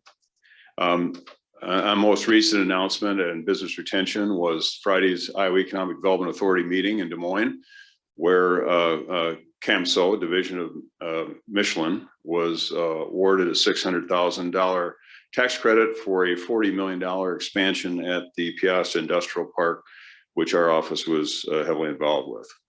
The second thing we do is workforce solutions, and that's multifaceted. It includes Dubuque Works, which is directly funded by the Dubuque County Board of Supervisors. That's half of your investment goes to, not half, a portion of your investment goes to Dubuque Works. The other portion goes to basic operations of Greater Dubuque and our purchase of services contract with the county. Dubuque Works is part of Greater Dubuque Development Corporation, where we bring all folks that have something to do with workforce solutions together to collaborate, to avoid duplication, and to really double down on being effective in recruiting the workforce we need, retaining the workforce we need, and then creating the workforce by education of our unemployed, underemployed populations. AccessDubuqueJobs.com website, just really newly redesigned. Over $100,000 was invested in that site in the last 12 months. And we've updated that site to now have domain names. So you can now enter AccessDyersvilleJobs.com or AccessPiazzaJobs.com to take you directly to those jobs for that community, and it gets you to the general site, which is the #1 resource used by private sector to recruit in the Greater Dubuque area. And you are also investors in AccessDubuqueJobs.com, and we appreciate that. Opportunity Dubuque is the program where we fund meaning the community funds the tuition, removes other barriers like childcare, transportation, so that that unemployed, underemployed population can achieve the skills necessary for the quality jobs that exist in our market today. We also supply classes called Distinctively Dubuque. We have our second class of the most recent one with 30 participants this coming Wednesday, and that's 5 classes to introduce newcomers to other newcomers and to welcome them to this community so they establish roots in Dubuque. And we also provide concierge services to newcomers and tours to applicants to positions throughout the Dubuque County area. So I'll be glad to answer any questions you have. My ask of you is that you would invest through a pledge that would run for 5 years, not a contractual obligation, but a pledge. If we don't perform, you're not obligated, of $180,000, which is a 12.5% increase over the investment that was initially made in 2017 for operations that will fund Greater Dubuque development at approximately 7% of our total budget would be the county's contribution for the next 5 years through June 30th of 2027, so that we can all be great here. I'll be glad to answer any questions you might have. Thank you, Rick. Ann? I don't know that I have any questions because I'm fortunate to sit on your board on the executive committee, and I appreciate that very much. And I've learned a tremendous amount from you, Rick, and I see Jason in the back room too as well. Great asset also to Greater Dubuque.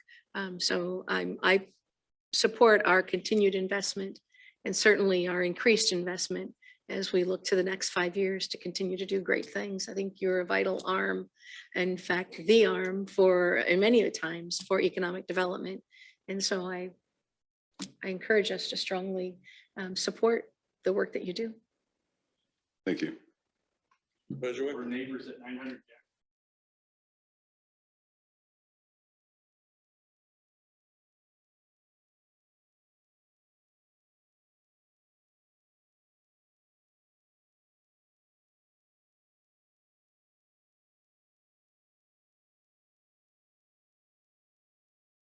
Okay. Very impressed with what you have done. You might be working a little too good. You're bringing too much in and we don't have enough people. It's a great Noted. problem to have, and you definitely have my support also, Rick.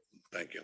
Thank you. And I am remiss, I didn't see Jason in the back. I knew he was coming later to actually not be in support of me, although he certainly is, but to be in support of another one of our partners, Northeast Iowa Community College, in their efforts. And you mentioned the arm of economic development. We're a part of that arm. I think the beauty of our community is this public-private partnership that exists, and we're willing to accept blame and delegate credit and try to move forward. And to the points that all three of you have made, the #1 challenge we face in the next 5 years is addressing the issue of talent and workforce. We have the opportunities. We have tremendous employers. We have more employers looking to our market. We need to successfully retain talent, recruit talent, and create talent in our market if we are to continue this growth, and we are to continue this growth. Thank you. Thank you. Thank you very much, Rick.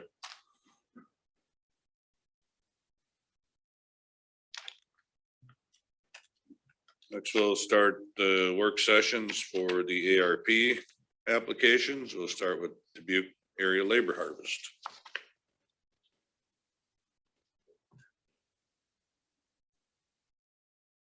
Hello, Tom Townsend. I'm the treasurer for the Dubuque Area Labor Harvest. Thank you all for having me here today. So the Labor Harvest started back in the 80s. Just for anybody that doesn't know, we do food giveaways, and over the years morphed into doing hot breakfasts. So that program's been around, like I say, since the 80s. The new part and why I'm here today is because when the pandemic came upon us, I got a phone call from the United Way, and we worked with them to start up a delivery program, partnering with ECIA. ECIA fields the phone calls for us, and we have been doing deliveries. So part of our application was for food, cost increase over the pandemic. So since the pandemic started, we've done over 3,200 deliveries. We deliver approximately 100 pounds of food to each house. So that's deliveries to over 3,200 houses. That's 5,295 adults and almost 2,500 children. So we've done a lot of these deliveries. We're 100% volunteer operated. We have a volunteer board, and we have all volunteers that do the deliveries, that put the boxes together, that do everything. One of the items on our request is for a refrigerated truck. Our refrigerated truck that we have now is a 1997 model, and it's getting hard to find people to even work on it at this point. In fact, the last time we took it in, they told me they couldn't believe I'd drive it across town. So we also requested some money for solar panels that would, there'd be a payback on those. So that would be a great help to us in minimizing our electrical bill. Our building's in pretty poor shape as far as the brickwork, and it needs some tuck pointing. We've done a little bit here and there, and we've done several small projects that have got that number down from about 50,000 to about 16,000. And then, the last part is always a struggle trying to get more healthy foods to deliver and to give away to people. That's one of the things. We do make a trip monthly to Peoria to pick up some frozen food, and that is something there that the food is generally in a category a little above most of what we get. There's quite a bit of vegetable-based product, a lot of vegetable-based meats and that kind of stuff. So we're here today looking for support of $331,275,000 to continue operating and hopefully get a new truck somewhere in the process. I could go on, but I think we're running behind, so I'll keep it short. I think most people know who we are and what we're doing, and if anyone has any questions. Any questions, Jay? Tell me a little bit about your volunteers and kind of what happens on your food giveaway day.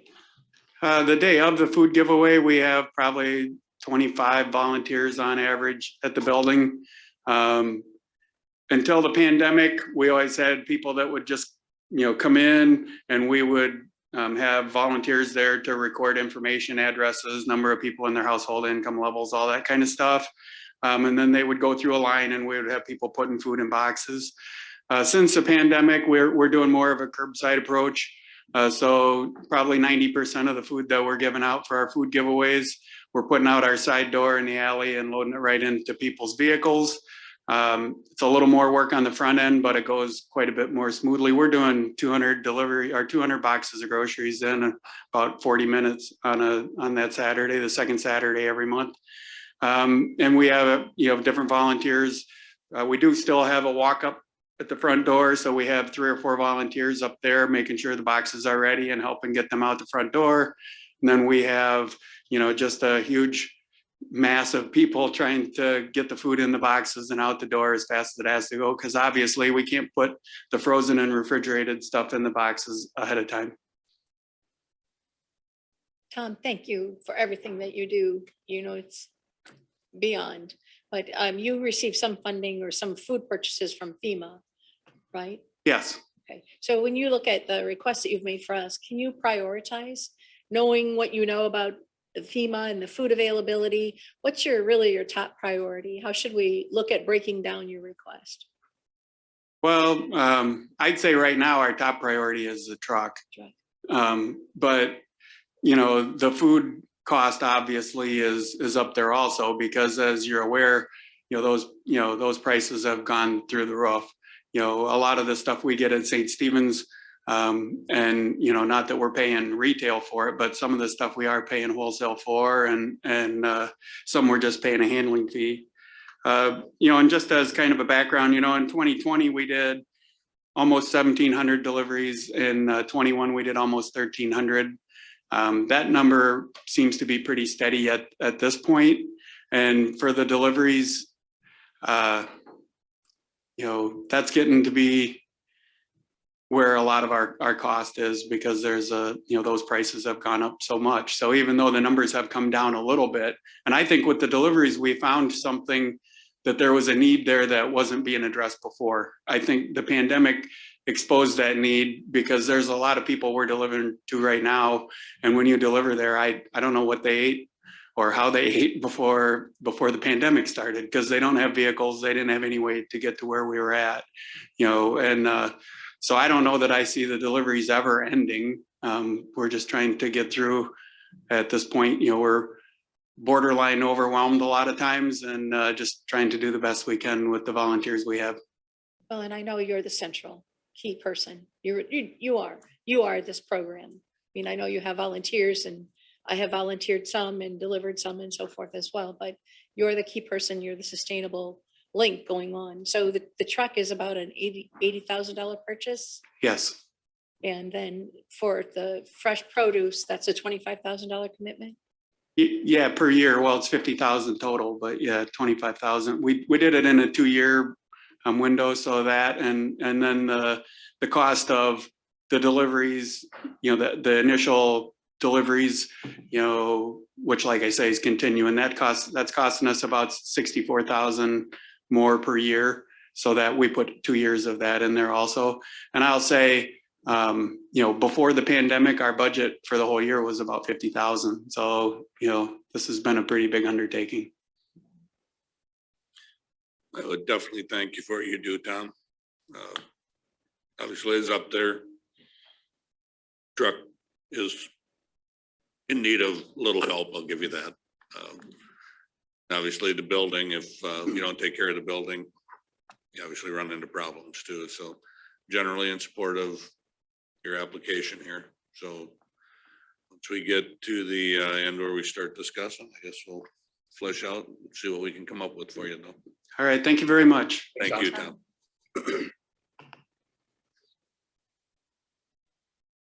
Next, we'll go to Dubuque Main Street.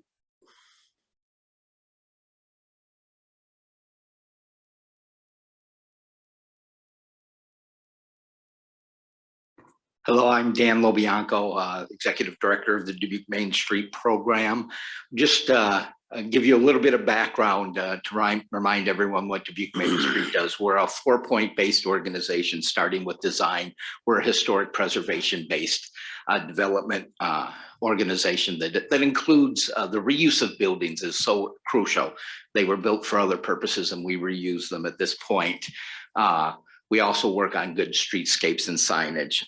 Second point is organization. We try to be the liaison between the private sector and the public sector in so many ways on those downtown issues, from parking to just getting the word out of what programs are available. And then with promotion, used to be Dubuque and all that jazz, but Music on Main is our biggest promotion that people are aware of. But we also try to do through social media in so many areas, try to promote Dubuque as the place to live, work and play. That includes and segues well into our management of the farmers market and our 90 vendors, because that's, yes, a promotion, that's an event, but it's also economic development. We've actually had about half a dozen over the last few years merchants turn into full-time businesses that were down there. But in economic development, we try to line up projects with incentives that are available. We do some micro recruiting. You obviously heard from the Greater Dubuque Development Corporation. They do a fantastic job at some of those single double storefronts. We try to do the micro recruiting to fill those as well. And also suggest incentives that will help people develop those downtown buildings. So a little bit of background on this from the relief fund standpoint. 24 storefront businesses closed during COVID over that 2-year period. That's compared to 3 the previous 1 year, just so that we're clear. Now, half of those vacancies occurred on Central Avenue, and we've seen that, and some have been replaced, but Central is our gateway from the north, particularly all the way down to this historic structure that we're in today. And I mentioned, in our design point of our 4-point, we do design assistance, free design assistance for people. Now, south of 14th Street, we have about a 60% implementation success rate, but north of there on Central, it's about 15%. So that's an issue. I move on to the cost of an empty storefront. I don't want to go over this slide extensively, but we're talking property taxes, we're talking sales taxes, insurance premium, legal fees, property management fees, and certainly employment. And this is a conservative slide, but we're talking about obviously income taxes as well. So every empty storefront in downtown Dubuque, from my standpoint, and in Dubuque County, is a factor and cost us income. On the next slide, we just talk a little bit about how we came up with this program. First of all, we were not eligible for state funding. That was communities under 30,000, and so we weren't eligible, and they said the county had an allotment and we should approach you folks in regard to that. So Dubuque Main Street is requesting $400,000 for total building rehabs of underused and vacant properties. We would award $10,000 to $30,000 to the buildings, and the buildings can be no larger than 5,000 square feet total. They must have a residential component, and our goal is to have 13 to 30 small rehabilitations completed. And those would include 25 to 60 new residential units. In regard to program requirements, half of them we want to have on Central. Also maximizing triple storefronts would be the largest buildings that we'd allow. There are other programs for larger buildings and they're easier to do. There's a minimum of dollar for dollar match for the developer. For every dollar we would provide in this program, there is an absolute minimum of a dollar for dollar match. And then judging criteria, historic preservation is always one of our thoughts. Respectful reuse of the buildings is important. And the entire historic structure, the storefront, the upper floors, the interior, as well as other programs are available on facade. But we're really looking at the inside of the buildings that have the most need and have the least amount of programs. Also, we want the program to demonstrate as they will that they will exceed at least that dollar for dollar match, but we expect there to be more private investment than that.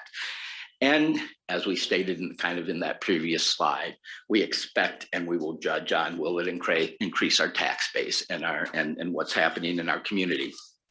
Go to the general budget slide. It shows the general breakdown of the sources of the funds and the minimum totals. When you look at this, I want to point out that we exceed $1 million we expect in total projects, but we do expect that, and in our programs in the past have far exceeded that amount of money put into the project. And then the process, the funds will be paid upon completion. So it's a reimbursement. There's not money up front. We wait for the project to be done and servicing this community before it's accepted. We're trying to do 5 to 10 projects per year. And the committee will, at this 3-page application that we propose and obviously haven't developed, the committee would consist of our design committee and then anyone assigned by the county, whether it be a member of the supervisors or county staff or whatever committee you would want to review. And then final approval would sit at your desk is what we propose. The distribution of the funds can be done in 2 ways that we kind of outlined. Obviously, that's also up to the county to decide how we would do that for these incentives. Last thing I just provided was some what ifs, particularly on Central. First one, 1602 Central. I consider this the worst facade we have right now in downtown Dubuque. It's just a few blocks to our north. That's our design assistance that says, this is what we're looking at today with the exhaust out the front. And this is what our design consultant suggested on our free service that we provide, suggested that could look like. Next one is the former gun depot. It's actually 1 block closer to us here. And that's what we're looking at today. And what we propose it could look at, the owner of the program suggested a small, perhaps food service type organization. So our architectural design consultant put those in a little breezeway. They have some outdoor seating included. And the final what if I had was, if you go back far enough, the Sweetheart Bakery, that's just to the north of Marco's. That's what we're looking at today and what our design consultant suggested, but we've had a tough time redeveloping a lot of these properties, particularly this one hasn't shown a lot of interest or a lot of momentum. And we really think with all the things we have going with True North's work up there, that Central is our opportunity to be our next great gateway into Dubuque. Final slide is something literally a Dubuque project at first in Maine, but a national speaker just a few years back she actually used our slide. I was unaware, just happened to be at that keynote speech at our national convention. And she says, 1.3 million aluminum cans we can recycle or use that inert energy to reuse a building. And I don't know if you remember the building at First and Main, if you go back far enough. Yeah, and right across the street from where Ann used to hang her hat a lot. Big boulders on the building, chartreuse siding. That's an older photo, but how it came out, but big boulders on the siding. I think Disco owned it and they wanted it to be an example of what they were doing siding wise in the 1960s. That's my presentation. Open to any questions. I do. So, Dan, thank you so much. And you've been a partner going back a long time for me and my husband and our company. But so this weekend I was down to 1735 Central, the pit stop. Sure. Okay. And so I'm talking to the new owners there, and it's a little convenience store and it's just tucked right in there. And wow, there's a lot of challenges. Got to sell a lot of pizza slices and stuff. Popped right up in the Frummel's building there, yes. Yeah. But so I said to the owner, I mean, what is it that could help you? How could city, county, how could people help you succeed? And he said, fill the apartments. Right. If you want me to succeed, then all that has to be residents. Right. So people live above. And right now, particularly up in that Central, I don't want to get too editorial here, but there's some low-income housing, low to moderate is what we tend to incent, and this program is not intended. The best county centers, right, are mixed income, mixed use. And we do need some market rate. We need more quality housing because they have some low-income housing and de facto low-income housing is what I call it, is because who would live there? And this project literally, as you saw, has a goal of at least 60 units to be added to buildings that are underutilized or not used at all. So is your program an answer to this owner? That's what you're addressing? We certainly are. Yes, we intend to put 60 quality units, whether that be low to moderate or high-end housing, whatever works out. Obviously up there's some quality development going on and it doesn't lend itself to the higher end of that, but some really good living space would be crucial. Is anyone else doing this work right now? Is anyone else filling this need? Well, we do have some of the bigger projects in True North, which again is part of GDDC, and I'm on that board, are certainly looking at, you know, a concentrated area. We wouldn't probably be the particular block you're looking at. There's some great projects that are being introduced there. When you say are there projects or other incentives, the city has the $250,000 minimum project, and we look at a single and double storefront and we say, we're not going to reach that level. In fact, I think there was an editorial in the paper in regard to we need to reach down, particularly on Central, to look at those single storefronts and see what we can do to revitalize them. And that's your program. That's our program. How much money do you need in the first year?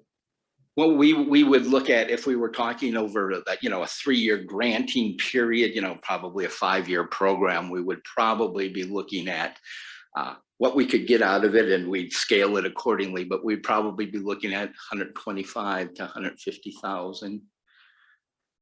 That would be a sound beginning for you. That would be a sound beginning for us. And remember, this is reimbursement. So when we talk about that commitment, it's probably not coming in for we don't reimburse for a couple of years, but obviously we need to fund that and know, and the developer needs to know and have confidence in that. So the expenditure probably wouldn't come out until probably late 2023 or 24. So your total ask was? 400,000. Do about 5 to 10 projects per year. No questions, but just a comment, certainly combination of small business and residential. I think that's a win-win. So definitely in support of your program. I think so too. And just to let you know, happen to know that Cascade, Farley, and Dyersville in that program for communities under 30,000, they all have applications in the hopper for that too. And we cross our fingers for that because it's a great program. And you start with downtown housing, and Supervisor McDonough, you hit the nail on the head. You know, if people are living there 24/7, that's what really breathes new life into a community. Thank you, Dan. Thank you, Dan. Next, we go to the Four Mountains Foundation. I'll try.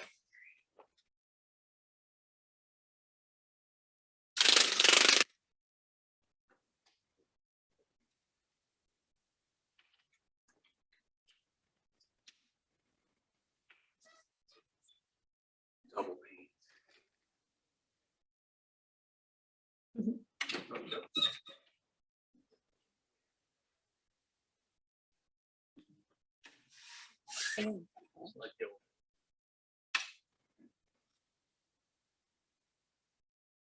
Good morning. My name is Jill Courtney, and I am the Executive Director at Four Mountains Foundation.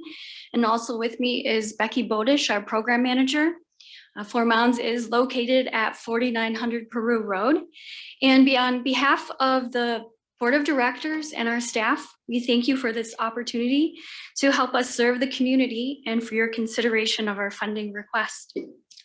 Next slide, please. For nearly 40 years, Four Mountains has been committed to impacting the community and providing opportunities for those in need. Which started in 1982 when Elizabeth Adams passed. She gifted the property to the city of Dubuque. In 1987, our foundation was formed. And then in 1990, yes, the Youth Empowerment Services was formed, working with young members of the community, which paved the way for the HEART program in 2003. We work with youth that are at risk of failing or dropping out of high school. And today we see a graduation rate of 91%, which compares to the national average, or compared to the national average, which hovers around 65% for youth with disabilities. And in the fall of 2019, because of the success of the youth program, we expanded the program to include adults with barriers to employment. And to date, we have served over 60 people. It is our vision to develop infrastructure to increase site accessibility, thereby expanding and enhancing programming. Today, we honor Elizabeth Burden's legacy by carrying out our mission to educate, preserve, partner, and serve. with the intent of impacting the life trajectory of youth and adults at risk. And funding for this project will help us to continue to carry out our mission. For the nearly 40 years, visitors to the site have not had access to public, you can go back, sorry. Due to our public expansion, our program expansion, we have prioritized and plan to utilize the space, not only for restrooms, but also for classroom space. And because of COVID, we are actually seeing an increase of students that are needing our program. We are turning people away because we do not have the space. COVID also impacted our business at the Inn and Conference Center. Revenue earned from the Inn is a significant funding resource for the foundation. And when the pandemic began, we lost over 75% of our income and still recovering today. So funding is critical to expand and enhance our programming.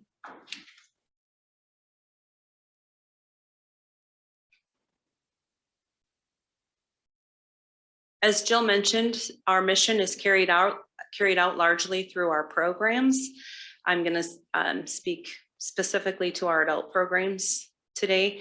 We have 3 pathways currently. We have construction and cabinetry in partnership with Northeast Iowa Community College, and we have the transitional employment pathway that takes place at Four Mounds on our site. Though cabinetry is in partnership with NIC, that also takes place on property at Four Mounds. We have a 4th pathway that we are in discussions with the city of Dubuque that is likely starting mid to late April, which includes students who've graduated from our construction program, working with a job coach, continued work with a job coach on homes in Dubuque for income qualifying seniors to provide home modifications so their homes are accessible so they can safely age in place. So more on that in the future. Next slide, please. Through our programs, as Jill mentioned, we've served more than 60 people. Most of the folks that we've served fall between the ages of 18 and 24. 25% are female in a largely male-dominated industry. Nearly 40% are minorities, and more than 50% have a criminal history. Largely, we're serving underserved populations with barriers to employment. Next slide, please. More than 80% of those we've served are low income. Students in the cabinetry and construction pathways do receive certification through Northeast Iowa Community College, and Four Mounds hires them as employees, and so all of their training is paid. So it's making training more accessible without students having to make the choice of having to work or advance in life and their careers. There is a 93% graduation rate. 88% of the students of the graduates are employed. Next slide, please. 100% of the students, whether it's the transitional pathway at Four Mounds or in construction and cabinetry, receive financial literacy through our partner, Dubuque. All of the students receive instruction in soft skills. They all have success coaches through NICC or mentor support through Four Mounds. The average salary of a student coming into the program is $16,000. Graduates are entering the workforce starting at an average of $38,000. That's in entry-level positions with benefits that they haven't traditionally had in the past and room for advancement. Maggie, pictured to the right, was a student who went through the construction program, wasn't quite ready for the workforce, so came to the transitional pathway at Four Mounds and is now employed successfully at Adams Architectural and Restoration in Dubuque. Next slide, please. Michaela, another student who went through our construction program, again, had several barriers to employment. So even though she had gone through the program and received her certificate, graduated successfully, she still had several barriers to employment. So she came to the transitional pathway at Four Mounds. where she overcame a lot of personal barriers. She worked with mentor support on personal goals. She also worked with Dubuque on financial literacy. She had a lot of first at Four Mounds. She voted for the first time. She completed her financial literacy. She learned to budget. She saved and bought her first car. She paid off several fines. And she stepped in the garden for the first time. Not only did she step in a garden for the first time, but she went from not having a clue of anything to do with it to the next year being instrumental in the planning. She worked with we partnered with Convivium. She worked with AJ through the whole planning process. She ordered the plants. So her second summer at Four Mounds, she was leading a volunteer team of individuals and telling them what to do and how to do it. And she is now successfully employed, but not only successfully employed, she didn't just leave employment ready, she left life ready, having overcome a lot of personal barriers. Next slide, please. So with cabinetry class and classes for the transitional employment pathway taking place at Four Mounds, you can see they're taking place in the boiler room. And though it works, we always figure out a way to make things work. We're at capacity. We are bursting at the seams. The max number of students we can take in cabinetry is 5, and we've turned people away in 2 of our 3 cohorts. Our third one just started a couple of weeks ago, and we've had to turn students away. Additionally, students on the transitional employment pathway might take classes through Clark's Career Plus program. They might take the micro courses. They do things through Iowa Workforce Development. We need classroom space where they're working on their goals with their mentors. In addition to the diverse skill sets that they're building on site, we definitely need classroom space. We're busting out. Slide, please. So we've done the work, and we are currently working with a local architect and landscape architect and restoration experts to maintain the historical integrity of the site when we develop this structure. So we're looking to add classroom space to this building, and it will more than double our current number of students. So we are ready, shovel ready. We have plans, drawings, and teams ready to begin. Next slide, please. And we've had recent progress on the site made due because of the partnerships that we have. Many departments within the city of Dubuque have assisted us financially and as well as in-kind work. We've gotten our lane paved. We have trees that are ailing that have been removed. We had a grant for prairie restoration and interpretive signage. They financially supported the expansion of the parking lot, which made us more accessible. And we also purchased the heart homes that cover the rehabilitation costs. So as a significant department or partner, the city of Dubuque has invested over $1 million into the foundation. And we have several other site in-kind and grant donors as well. Next slide. Who will benefit? The structure will benefit more than tens of thousands of visitors on site each year. Next slide, please. Here you will see the many faces of Four Mounds. Our site has become a flurry of activity. Increased usage of the site along with rising costs and serving more heart students has emphasized the critical need for site improvements. We need classroom space so we can meet the needs of our heart students. There's currently only a porta potty on site, and we need a restroom that provides access to water and also a space for our visitors, heart participants, and for our denture day campers, children from local schools on field trips, and also our guests.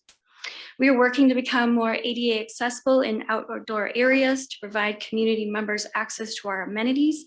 And we need a community space to bring together our students to celebrate their successes in a council ring, and also that space to serve to the community as a gathering space. Next slide, please. We are requesting a total of $500,000 from the Dubuque County to fund our project. And in order to construct the much needed outdoor classroom facility, an ADA accessible path and council ring, we are requesting $462,000. And as our classroom expands, we will add more students to our program. And the next step is planning for an expansion of the current wood shop for an additional $38,000. So we'll be seeking additional funds from private donors, in-kind donations, and grants to help cover additional project costs. And funding from Dubuque County will make a huge impact on our organization and our site, as well as the community overall. It truly takes a community to do this work, and every student is worth this investment. And thank you for your time. We truly appreciate your consideration and any questions. Good.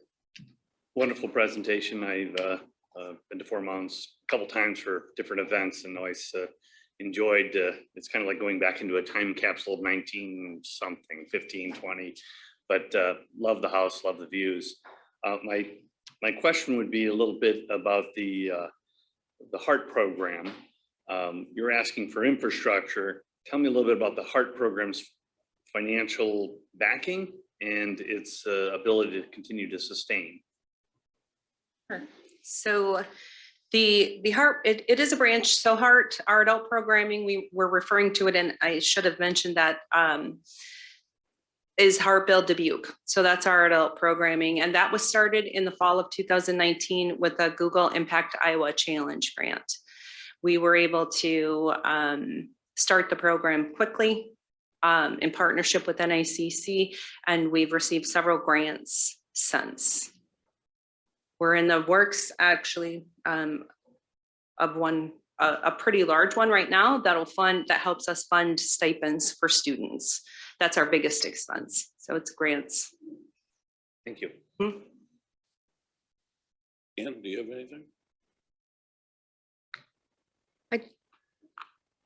I'm not sure what you're asking for funding for. I hear a lot of nice words and I hear a lot of accomplishments, but I don't understand what it is that you're asking for. $500,000 to do what specifically? So we're looking to add an additional building on the property. That would be restroom facility for the visitors that come to the site. And then the classroom space, originally we had planned for that to be storage. And what we're finding is that we need additional space to accommodate our students. So in the classroom, then that's where they would receive their soft skill training, set personal goals, work with instructors and our mentor staff. You know, I've been to Fort Mounds and I've certainly not used a porta potty. Okay, so I don't know, you have restrooms on the grounds. We have restrooms inside the buildings, but the buildings serve as the inn and conference center. So a lot of times those buildings are unavailable for the public to come in and use them.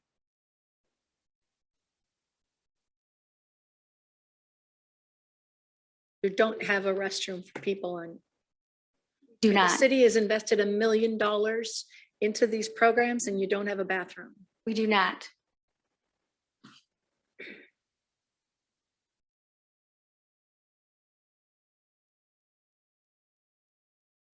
Okay, I don't have any more questions. Okay. Thank you for your presentation. Thank you very much. Thank you very much. Next, we'll go to Steeple Square.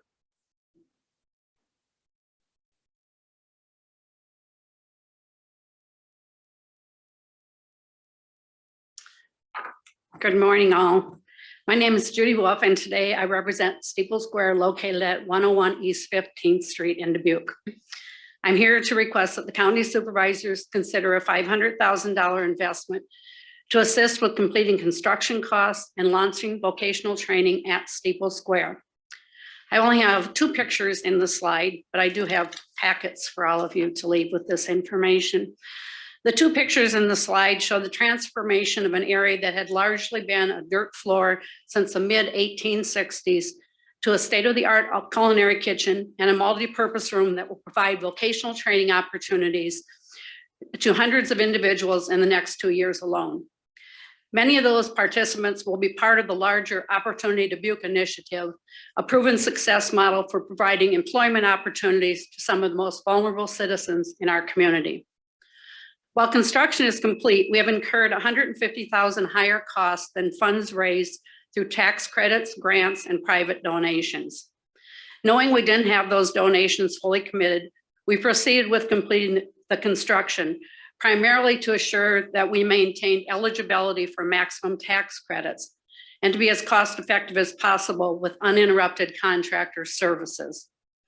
In the culinary kitchen area, we also now plan to launch a bakery curriculum, which will require an additional $25,000 of investment in ovens, hoods, and other equipment.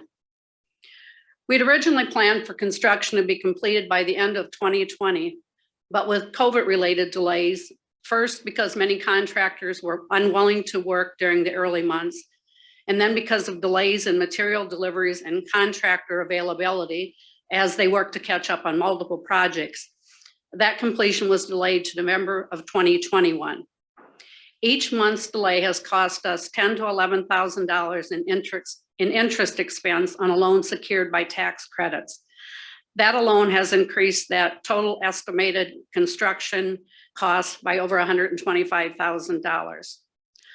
A final and compelling factor was our commitment to deliver vocational training in partnership with Northeast Iowa Community College beginning in October 2021.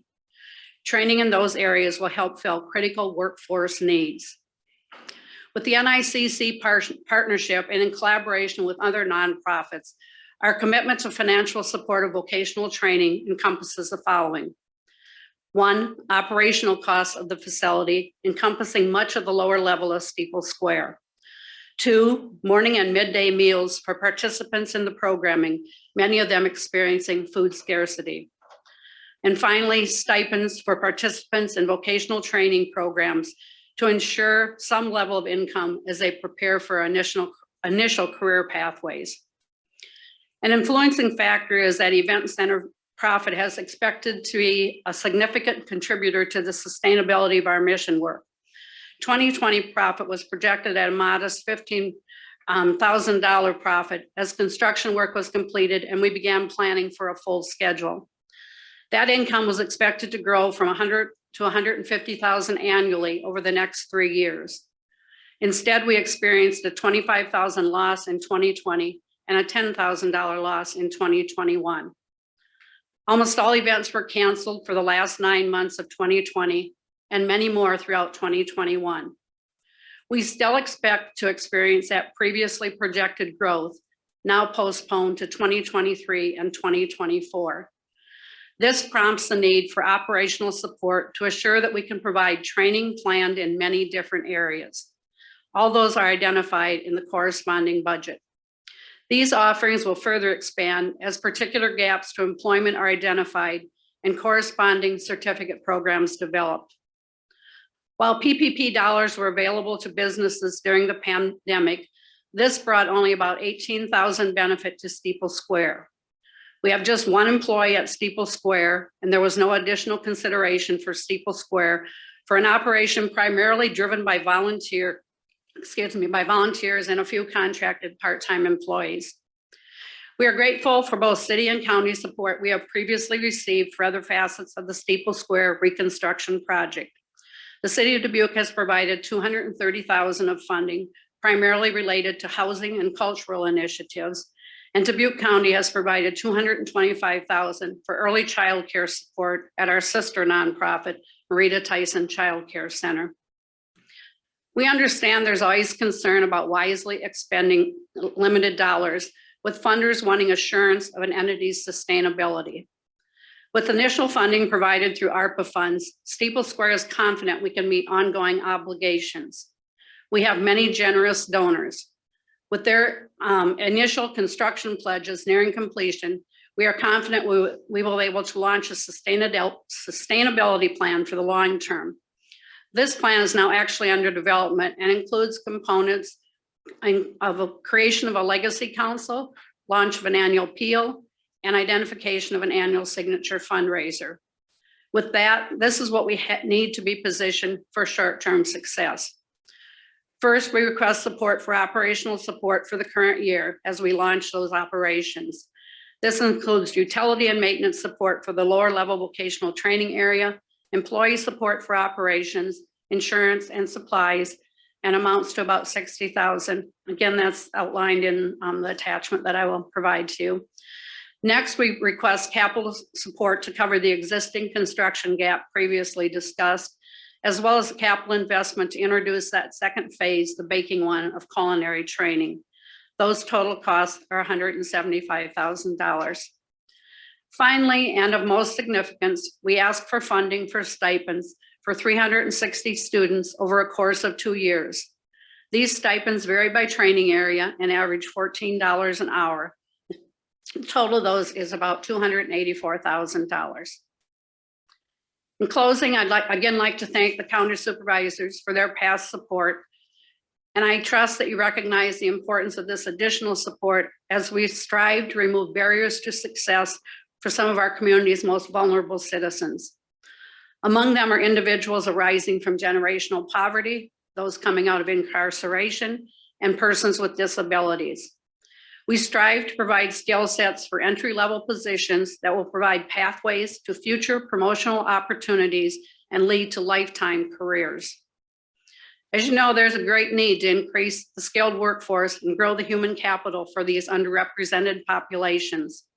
Vocational opportunities through the Opportunity Dubuque program at Steeple Square do both, using a collaborative model with multiple partners. Thank you for your time today, and I'm now happy to answer any questions you might have. Thank you, Judy. Jay, you start this time, I believe. Sure, thank you, and I appreciate you mentioning the childcare support that we were part of. Very pleased that the building, the church is done and the basement's done, and we're actually moving on to programming. Tell me a little bit more about the culinary program itself. Who would run it? Who do you think would be the students? A little more detail on that, please, Judy. Okay, so we've actually launched our first culinary class in October of 2021. It was a fairly small class with only 5 students, but we were only able to complete the construction days before the scheduled start time. So we didn't do a lot of active recruitment. NICC is actually running the program. If you will, Steeple Square has become a satellite site for NICC to remove a transportation barrier for the people that are participating in that program. And also obviously the childcare barrier previously removed with childcare provided with the center next door. So NICC will provide the trainers for the programming.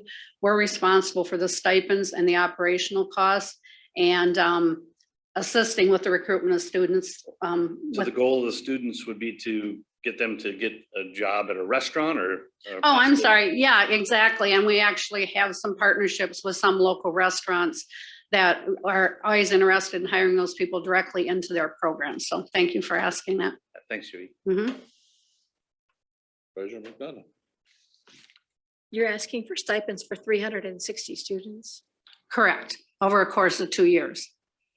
And one of these. Judy, how did you come up with 360 students? I mean, how many students have you had to date? COVID or not, how many students have you had go through the Steeple Square program? Well, the programming just started in October. So we had the 5 culinary, and we're starting a childcare certificate curriculum this week, actually. And there are 20 students enrolled in that. The budget. We fund that. We fund the child care program through Greater Dubuque Development Corporation through NICC. We fund that. You fund I believe you fund the child care that's provided during the training, but this is actually stipends for the individuals that are participating in the certificate training. Honestly, I don't, help me understand why Steeple Square, a nonprofit, is responsible for providing stipends to 360 students that you don't have. I don't understand. Why have you committed, or why are you responsible for the stipends? So the reason we assumed responsibility for the stipends and fundraising for those is because of the programs being offered on site, and NICC as a partner will participate in grant writing and other requests like this to obtain that funding. So it's really a shared responsibility between NICC, Steeple Square, and other nonprofits that we will work with to provide the training. And what it's based on is an estimate of 20 students per class, and then the number of classes, and that is outlined in the attachment. There's several different certificate offerings. I don't have any other questions. Thank you. Thank you. We appreciate your time and support. Thanks, Judy. Thank you very much, Judy.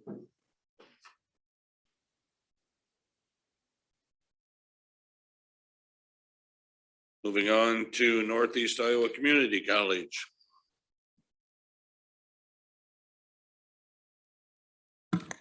Good morning. I'm Weddy Mim Harold, and I'm the Vice President at the Northeast Iowa Community College. And thank you very much for your time. I do want to answer one of the questions that Judy was talking about. How our partnership is that with the Earn and Learn stipends, it's about helping them pay for while they're in training.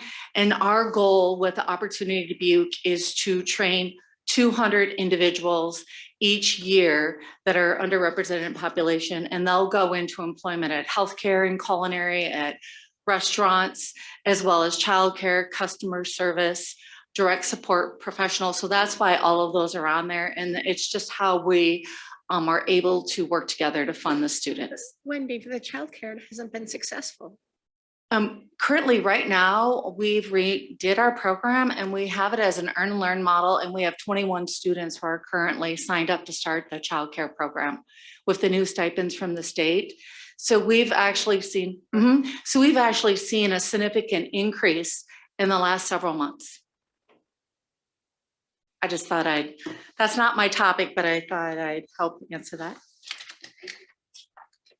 Okay. So I'm here to talk a little bit about the services that we provide for our small business development. I'm going to take you back to March of 2020. And as you all know, when the state shut down and our businesses shut down, we had a major impact within our Dubuque County and within the state of Iowa. And one of the things that happened with our services, it was very evident that we needed to see what we could do to serve our small businesses. So we, within a week's period of time, partnering with the city of Dubuque, the Greater Dubuque Development Corporation, with the Creative Adventure Lab, with ECIA and NICC and Small Business Development Services, came up with a plan of action and started a business helpline for small businesses. And to let you know some statistics, because it's important of why they ask. So when we started that, which was March 26, 2020, since then, we've had over 1,100 businesses that have contacted our helpline. And how did we do that? We had volunteers from Greater Dubuque Development. We had partner volunteers from ECIA. NICC redeployed some of our existing staff to help answer the helpline and help do research. Greater Dubuque Development at that time, Kristen Dietzel, did a significant amount of work for research. And really what we found out at that time with the phone calls, we had the majority of them were calling about COVID related and safety. And the next was really helping them find revenue and relief from the impact. And also getting to talk with our small business development services. We have decided at that time that we would deploy and pay at NICC, but deploy and pay for some counselors to help out because we just needed additional help from the calls that were coming in. And so we also partnered with the Dubuque Initiatives, where we did 85 grants, which over $835,000 that went out in grants. Also with the Dubuque County Emergency Bridge Loan, which was 20 of 200,000. And then we also had a minority grant that we did through NICC for 20 individuals as well. And so we assisted all of the businesses on that throughout the collaboration and really saw the need. And then the state of Iowa also put out some programs for funding, which our team helped multiple companies. We were able to, in Dubuque County, 151 businesses received awards of $1.8 million, a targeted small business. We had 19 businesses that received over $379,000. Then the Iowa Restaurant Bar Relief, which was 78 businesses with a little over 1.4 million. And that was what our team continuously were helping them with the grants, from helping them to upload it, to write them, whatever it took for them to be successful. We also deployed and did over 14 webinars at Safe at Work, did information on small business loans. We actually talked with them about things that we could help them with resilience, change, going to contactless, being able to do services. So there was just multiple services that we were providing and still continuing to see the need. So when our group was working and talking, and when this grant came out, we knew that there was a survey done by UNI in February and March of 2021. And in Dubuque County alone, 72% of the businesses stated that they were impacted by COVID. And 20% of them stated that they had reduction of revenue and reported that still needed to adapt and wanted to receive some additional guidance. So our group met and we decided that we really wanted to look at what can we continue to do. So we did some focus groups and did it specifically for the underrepresented population. And it was enlightening. The number one thing that we found out is that we've got amazing services in Dubuque County, but really making sure we have a collaboration and not having duplication of services, and really having a place, a hub, would you say, that one person can go to, one business can go to, and that hub can get you all the different spokes that will tell you where you can go for small business development. You can go to the Creative Adventure Lab, you can go to Dubuque Main Street or Greater Dubuque. It's really kind of the hub and spoke model that the federal government has really wanting to see communities develop for years. We did try to apply for some federal funding, but we were not able to meet the criteria to be able to actually put an application. So what you see, what we're asking for is really based on that hub and spoke model and really looking at from what businesses said to us. They want a place that will help them network and look at marketing opportunities. We had some great success even from our focus groups that we had. We had a small business that came and he was able to get 4 additional lines of business just from being in a networking event when they were gathering people together to talk about their needs. So our goal is to be able to, and what we're asking for in this, is that we want to continue the efforts that we did with our business helpline. We have received some EDA dollars that have helped us that go through November of 2022 to help pay for some staff. But those dollars are really only to focus on consulting and services, nonprofits, small businesses, and training. What we're asking for dollars for is to hire a coordinator, and it will not be it'll be funded through Northeast Iowa Community College, but it will be an employee based on our collaboration. And we're looking for an entrepreneur to help us with the hub and spoke model, to help us develop a plan, a regional plan, and a county asset map so that we can make sure that we're marketing and getting that information out. We also want to go build on the success from the loans that we had, is to look at forgivable loans, so that we can continue to offer those and partner with ECIA to continue those loans. The city has some community development block grants that we'll also continue to partner with as well. But these loans would be able to, for existing businesses that are in more of the startup to continuing to expand, and also in our high growth, high impact businesses as well. And we really want to develop a steering committee that will develop this plan together and be entrepreneurial led so that eventually it becomes 100% sustainable. We've all been coordinating and bringing efforts to really make sure that we all responded to the pandemic, and we've seen great success from that, and we want to continue in that and have it sustainable into the future. So our overall ask is for $488,546.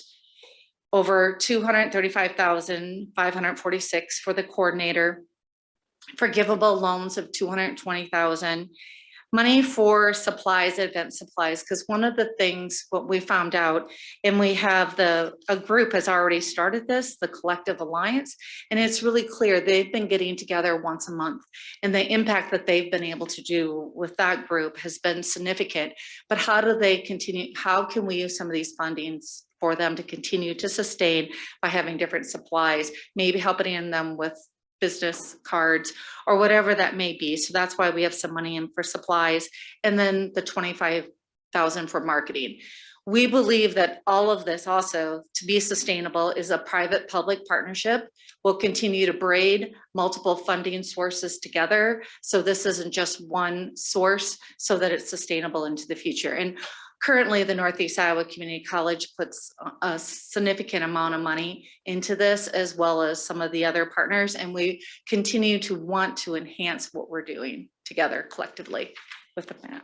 So without further ado, I know you've heard a lot from me. I do have a one-page summary. I didn't have a time to do a PowerPoint, but I just really want to thank you for this opportunity. We want to continue to serve our small businesses. They make up 70% of our businesses in Dubuque County, and we want to see them continue to strive and grow and retain. Thank you, Wendy. Do you have any questions, Ann? Well, what I'm in search of is a hub and spoke model that's bigger than you. So Creative Adventure Lab, I mean, there's a lot of people asking for the same things that you're asking for, you know, the folks who are just here, the stipends for the students. Where's the, in Jason, you're still here from Greater Dubuque Development. I don't understand where's the hub and the spoke? Who's at the top? And that's what I'd like to be funding somebody at the top who's responsible. I mean, all the programming and the new things beginning and I don't know how to be effective. I honestly do not know how to be effective unless I just give everybody $20,000 and just, I don't know.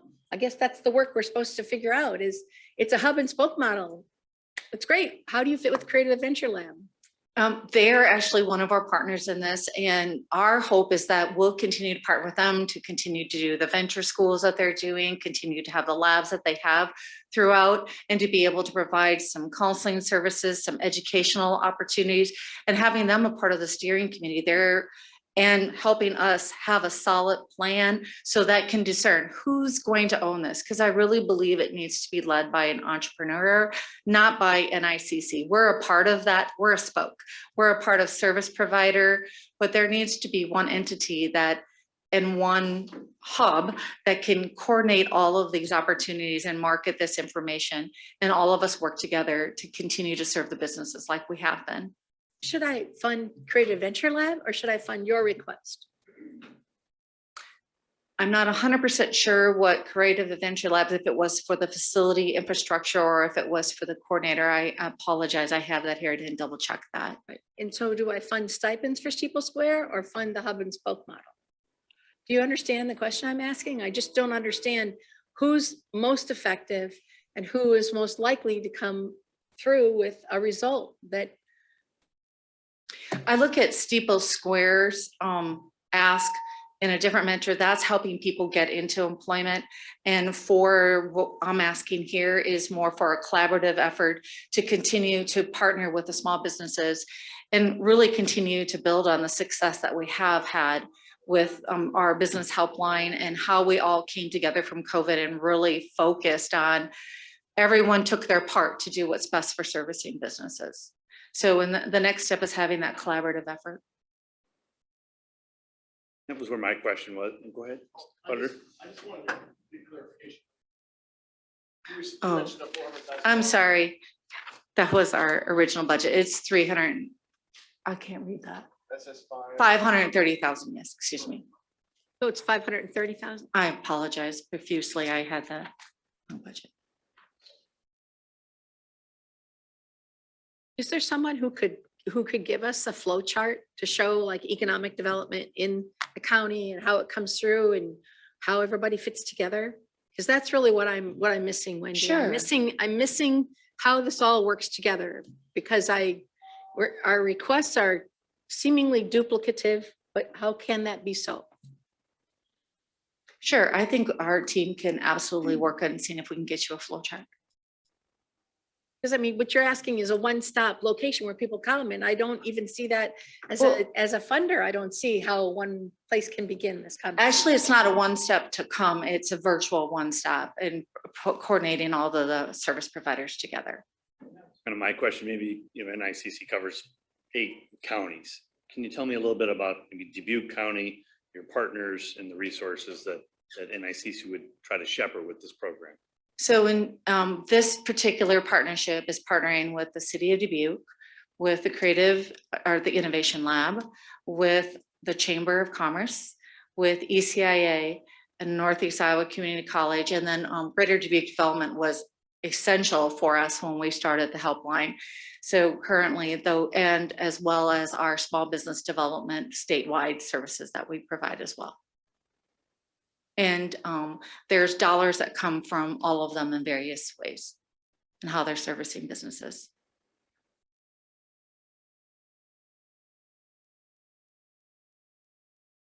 Thank you. I have no more questions. Thank you. I don't have anything. Thank you, Wendy. Thank you very much. And I apologize profusely about the budget.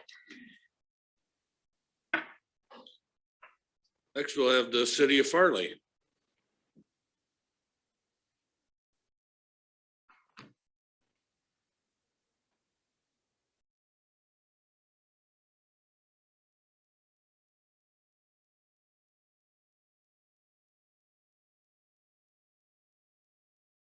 That's the hard copy, sure.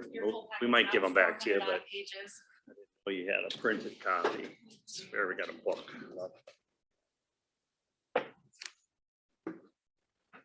You have a need for these that's greater than me. I mean, these are crazy expensive, are they not? I would like them back. If Yeah, that's we'll give them okay. back, sure. But I think we're referring to a couple of pages. Don't and write might in be them. easier. They have to be returned to the library. Don't write in library materials, right? Yeah. All right, so good morning. Thank you for having us here to hear our request. I'm Amanda Vasquez, the director of the Dubuque County Library District. Beside me is not Lori Young, the city administrator. She is feeling unwell today. And so instead we're joined by City Clerk Lauren Monternock. So we're here to talk about the Farley multipurpose building, which we hope will house a library and post office at least. Slide, please. So I've been here already and talked a lot about library service, but here are some of the priorities that we had for library service in Farley. So we know that rural internet access is really vital to students, to families, to seniors in their community.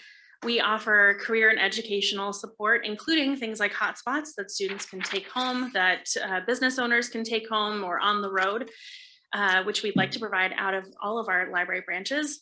Our staff are one of our, maybe our most important resource. And while we were discussing the library and what's so great about having a library in your community is you can come in and have a staff member assist you. So whether that's with technology, getting your ebooks, getting your hotspot running, or finding the book that you are most interested in, our staff are there to help you. We do lots of programming for all ages as well.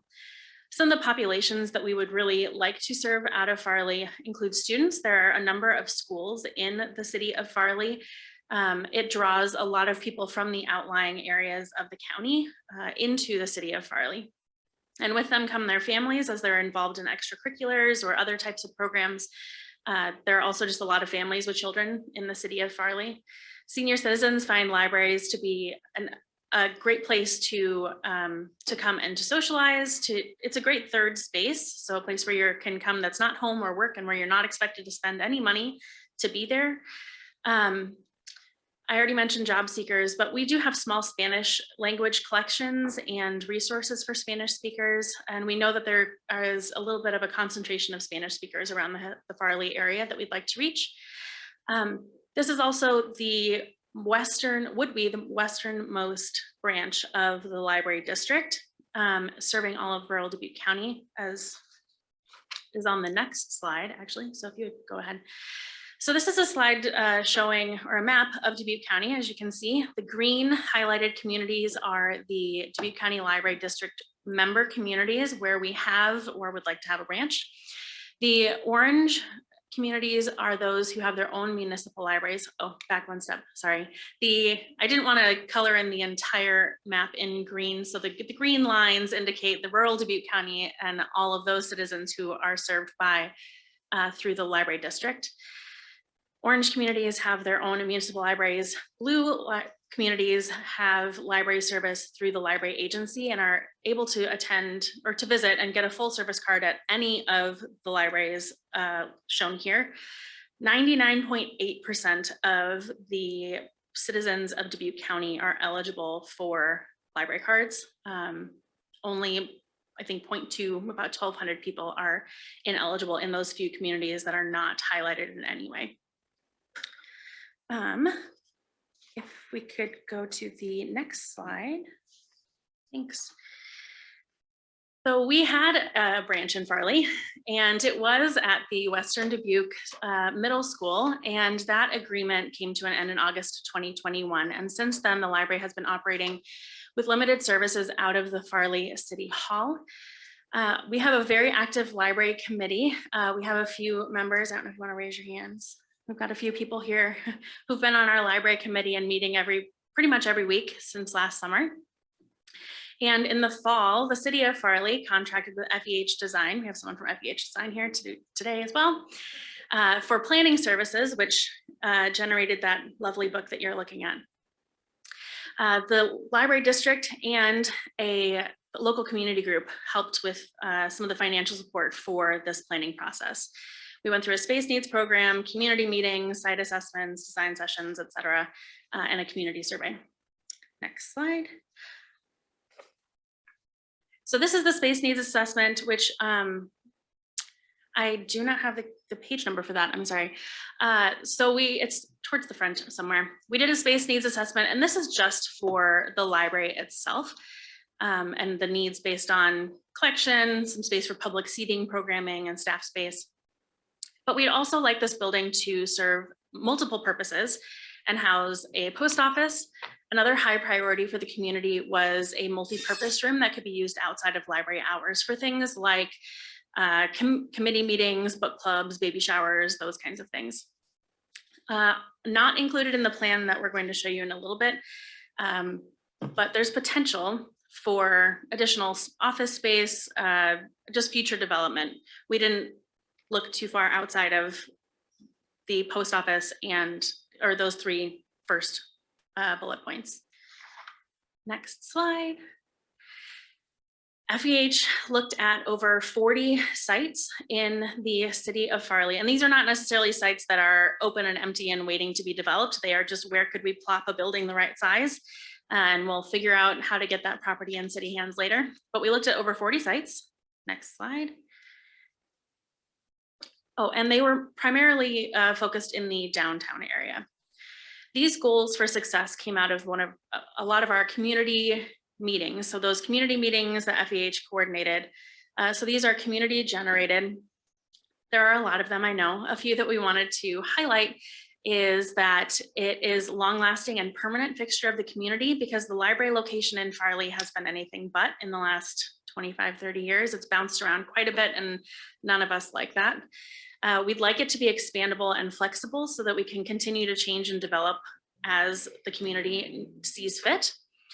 We know Farley has a lot of amenities, and we'd like to draw folks into town and into that central Main Street area with a nice new library, and also to meet some other additional needs, including post office and some additional space.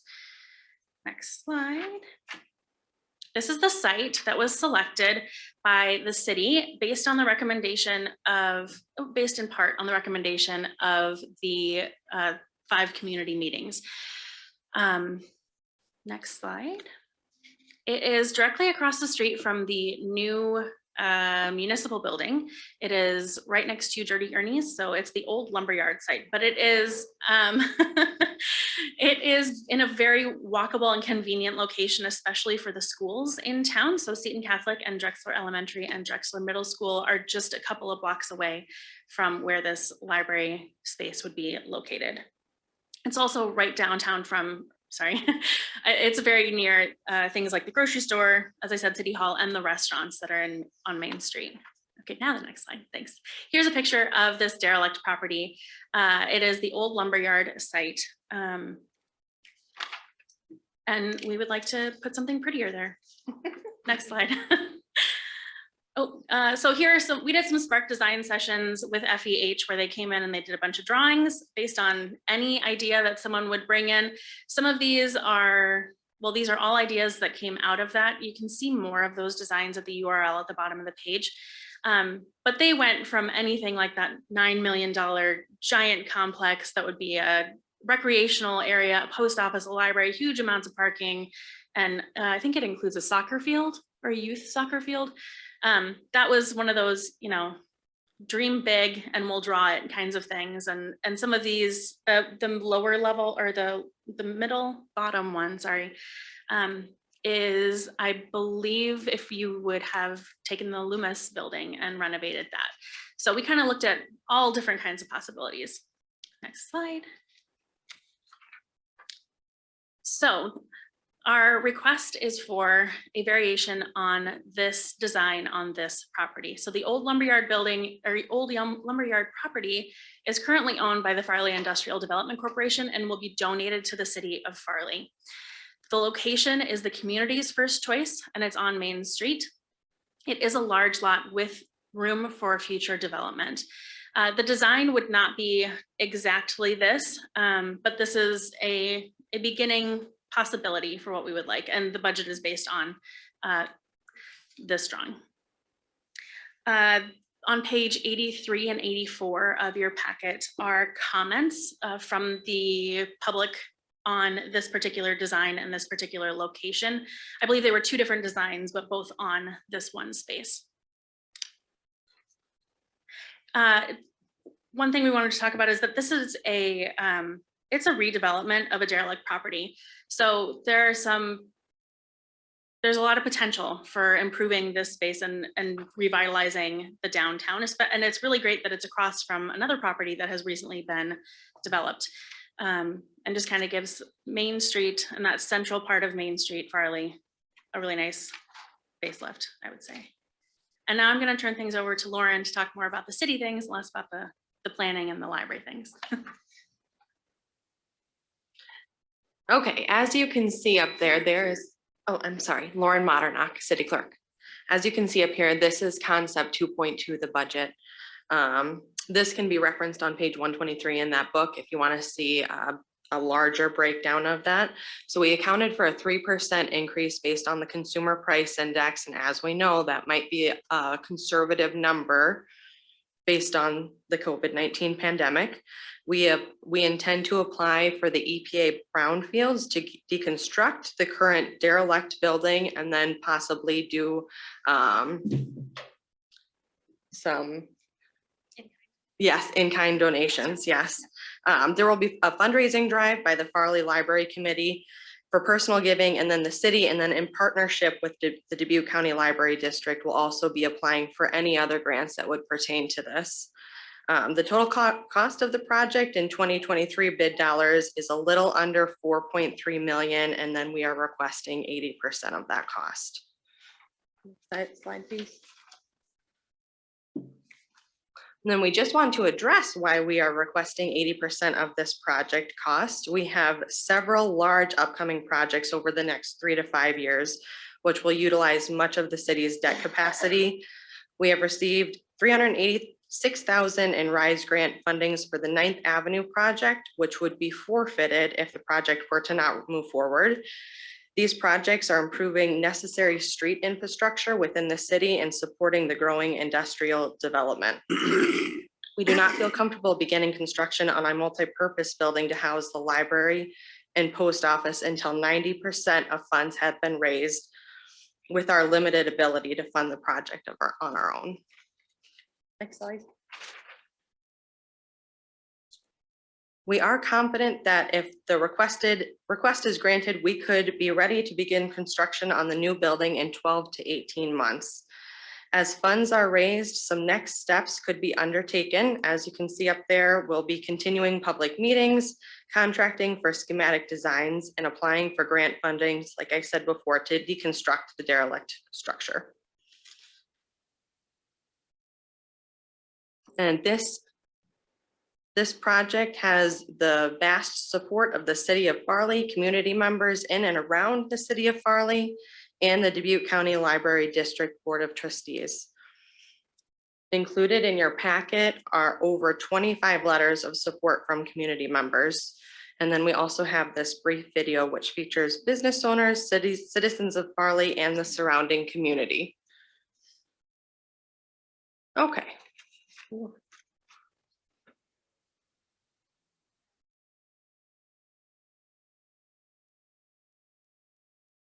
Should be able to click on the box, potentially. Yeah. we'll let you watch that feel-good video on your own. It's only about 3.5 minutes. three and a half Yeah. minutes. Anyway, so going on, if you have any questions, we're happy to do our best to answer them. Does the video not load? Because I'd love to watch a 3.5 minute feel-good video after the one we've had. That'd be phenomenal. Can't get it to go.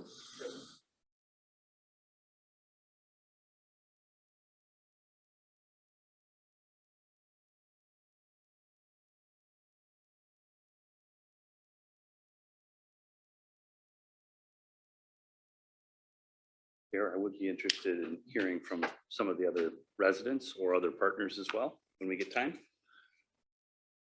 You have that up yet, Kevin? Okay. Okay. Yeah, once you watch that, we can listen. If some other people would like to speak, we can give them minutes. I do have some questions as well of Amanda and Lauren. I have some questions of Yeah. Amanda and Lauren. We're just gonna watch video first. Let's dump the video.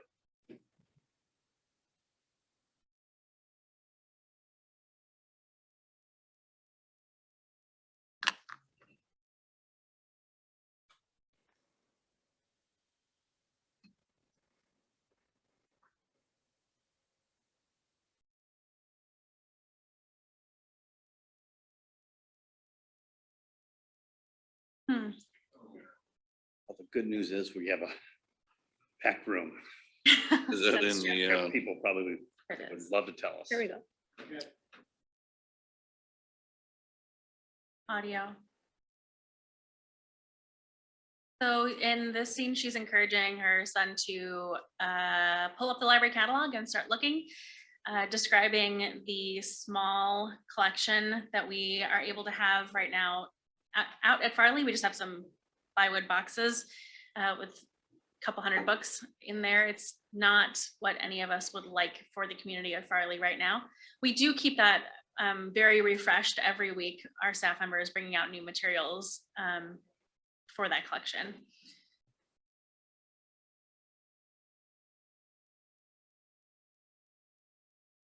Closed captioning. It's very small though.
Thank you for your patience with our video.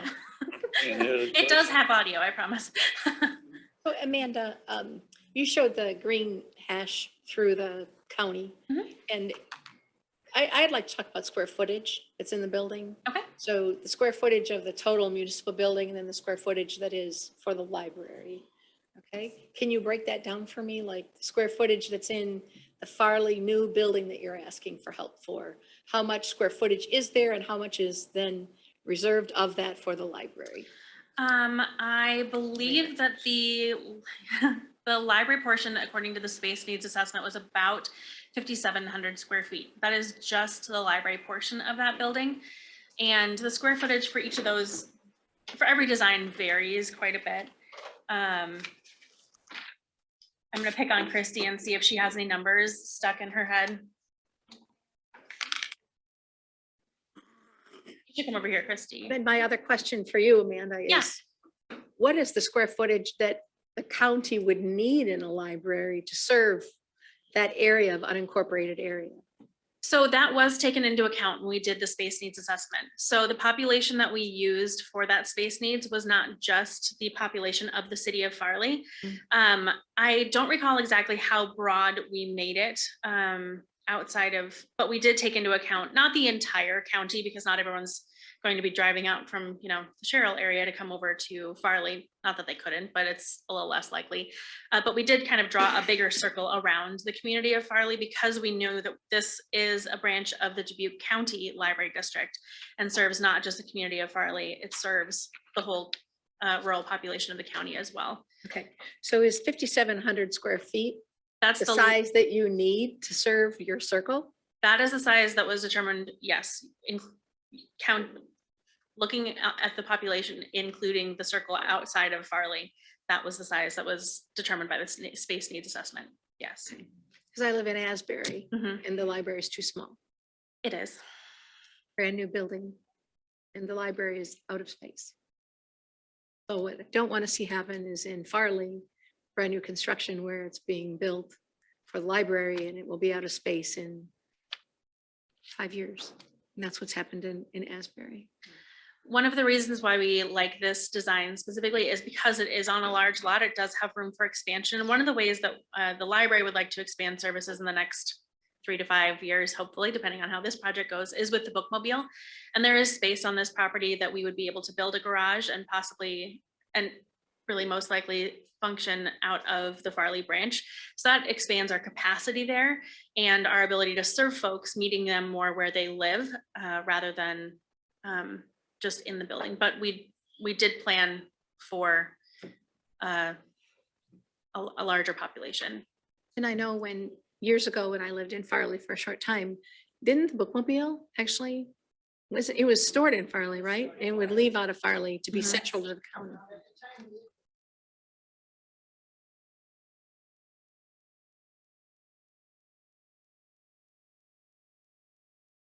It was the highlight of the summer when they came to Asbury, yeah. I don't know how my mom kept track of them all, because we never paid fines, but she let us all take out books, and I'm one of 12, so. Go ahead, Christy. Hi, everybody. I'm Christy Monk with FEH Design. Here on behalf of this project. We're really excited to be part of the team here. So in terms of square footage, the library itself, we listed as 5,700. And that's the library. And then the meeting room piece would bump that up to about 6,500 square feet.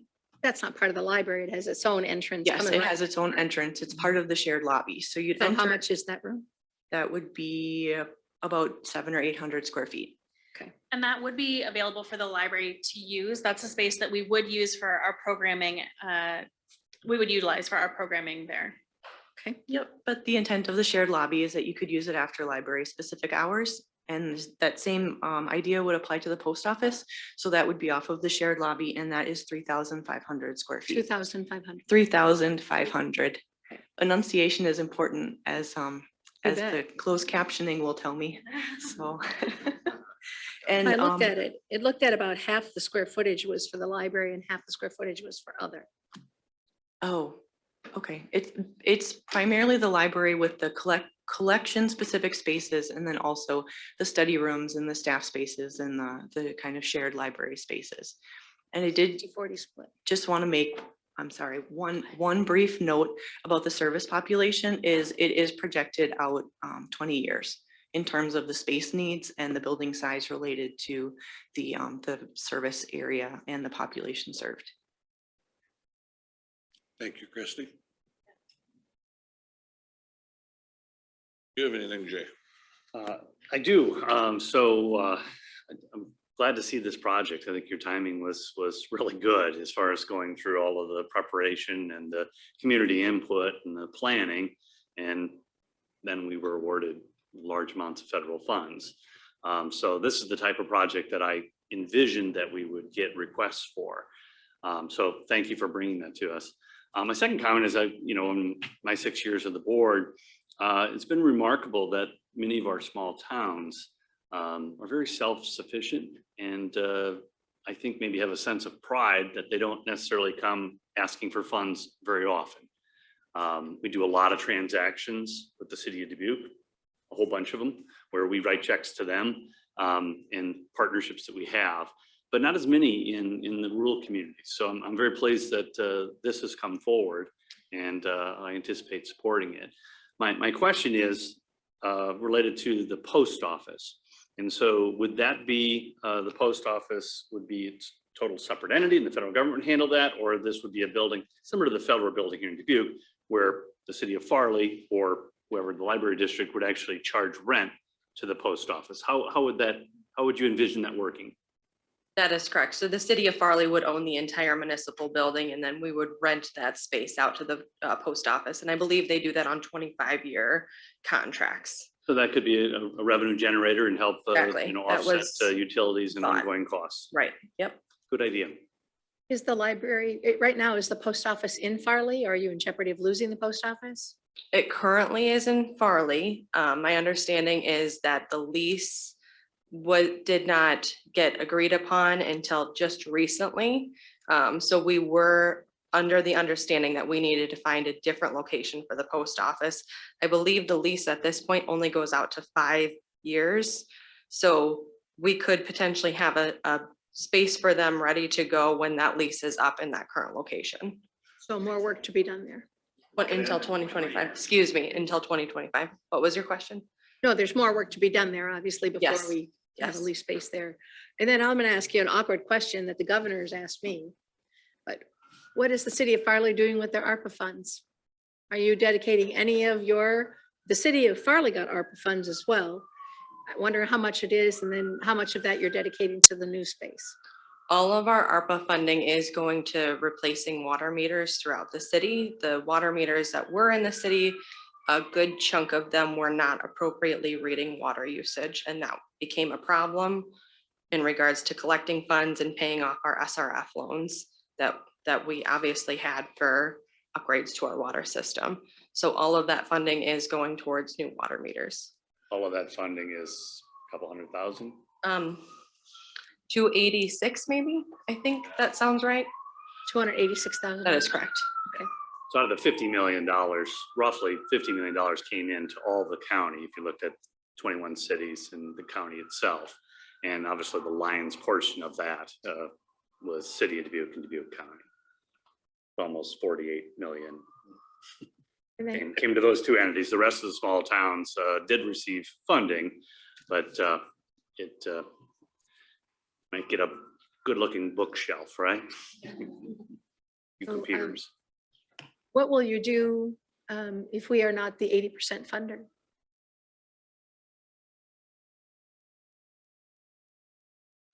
Is that okay if we invite somebody else to? Of course. I mean, I mean, that's my question, you know. It will take a very long time to get a library branch in Farley. The podium, Yep, Joyce. Joyce, you just go over it so everybody can hear you. Otherwise, the virtual world can't hear you at all. Just give your name. Joyce Jarding, Farley. We would start collecting, looking for donations. We would look for any grants that were available. We may have to scale down a few things somewhat if we would. And it will take a long time, but Farley is kind of known for deciding we're going to do something, we do it. It happened when we started our industrial park. We were moving ground before we had the paperwork signed with our first business that came because we were so excited. It happened in our park. We just had some really wonderful improvements there and ton of in-kind service and donations, and it's pretty well been funded. So it may take us 2 or 3 years, but I'm confident that somehow we'd come up with some funds to generate it. There's been just an outpouring of support. And I don't know if this is a place, but 25 years ago, I was on the KID project board at Dyersville, and they got 5 towns together in the western part of the county to try and, I might have been with their commercial club. But anyway, that was pretty unusual. And then Farley wasn't hardly speaking to Dyersville, nor to Upworth, and the small towns were their place, and that was it. And that went along pretty good. And Louis Himes was an attorney then on that board, and he said, Joyce, you're never going to get anyone to do this and work together. It just can't happen. Well, I happened to be on the school board about the same time. And of course, Western Dubuque was trying to melt all these communities together too. And as I went to ball games and different meetings and things, I kind of always remembered Louis thinking, you know, maybe he knew what he was talking about. But then all of a sudden I started to see the Holy Cross people would be sitting beside Farley people, and everyone was kind of working together. And at the same time, I was involved in a DOT grant. And there we had six cities working together. And out of those meetings, it was ways for cities to work together. At our 6 cities, set up a thing where the city clerks meet once a month. ECIA does those, they're still going. The mayors meet, they're still going. Public Works guys were really separated, and they meet occasionally. And some things got changed on the national state level. I mean, like the sales for used equipment. Nobody ever knew except the people near Des Moines. Well, now everybody gets an ad before. So the guy in Farley has a chance to bid on those products. Anyway, so really good things have happened. So bottom line being, our small communities now really on the western part of the country are becoming more and more one. And so if you're from Dubuque, you might think, well, there's Farley and there's Epworth and there's, but we all really interact a lot. If we had a decent facility, I see us getting more and more things where we're involved, maybe having an author come and speak, and people from the other libraries could come. So anyway, that's a long story and you probably didn't want to hear it, but I believe it's real important to know Western Dubuque County is really a joint thing. Okay. I agree with you. In fact, I just was online, Heather Gudenkoff, we all know her as an author and a hometown hero, and Dyersville hosted her virtually. And of course, the Dyersville Library is the Dyersville Library, and Cascade is building a new library. They have also used FEH, Chrissy, you helped design that building as well. So, I mean, that is the difficulty here is that some of the cities have these amazing facilities or are taking on debt to build facilities. And that's how is it all equitable? You know, I guess that's why I get paid the really big dollars, right, Joyce? Exactly. You're just like And in we your don't have days any on answers. the Farley City Council. So yeah, No, I appreciate your time and very good. Thanks, Thank you, Joyce. Joyce. Anyone else wish to address the board? Harley, this is George Davis. Go ahead, George. To the Board of Supervisors, I just wanted to make a brief comment. I work in Farley. I've been involved in many of the projects that go on there and elsewhere in the county, but I see this as a very long-term, very impactful project. I would also hope that it could be more than just a library and maybe be a center for the delivery of other county services in the county, whether that's crisis prevention or healthcare services or and many of the other services that the county delivers. This facility could be part of delivery of those facilities as well.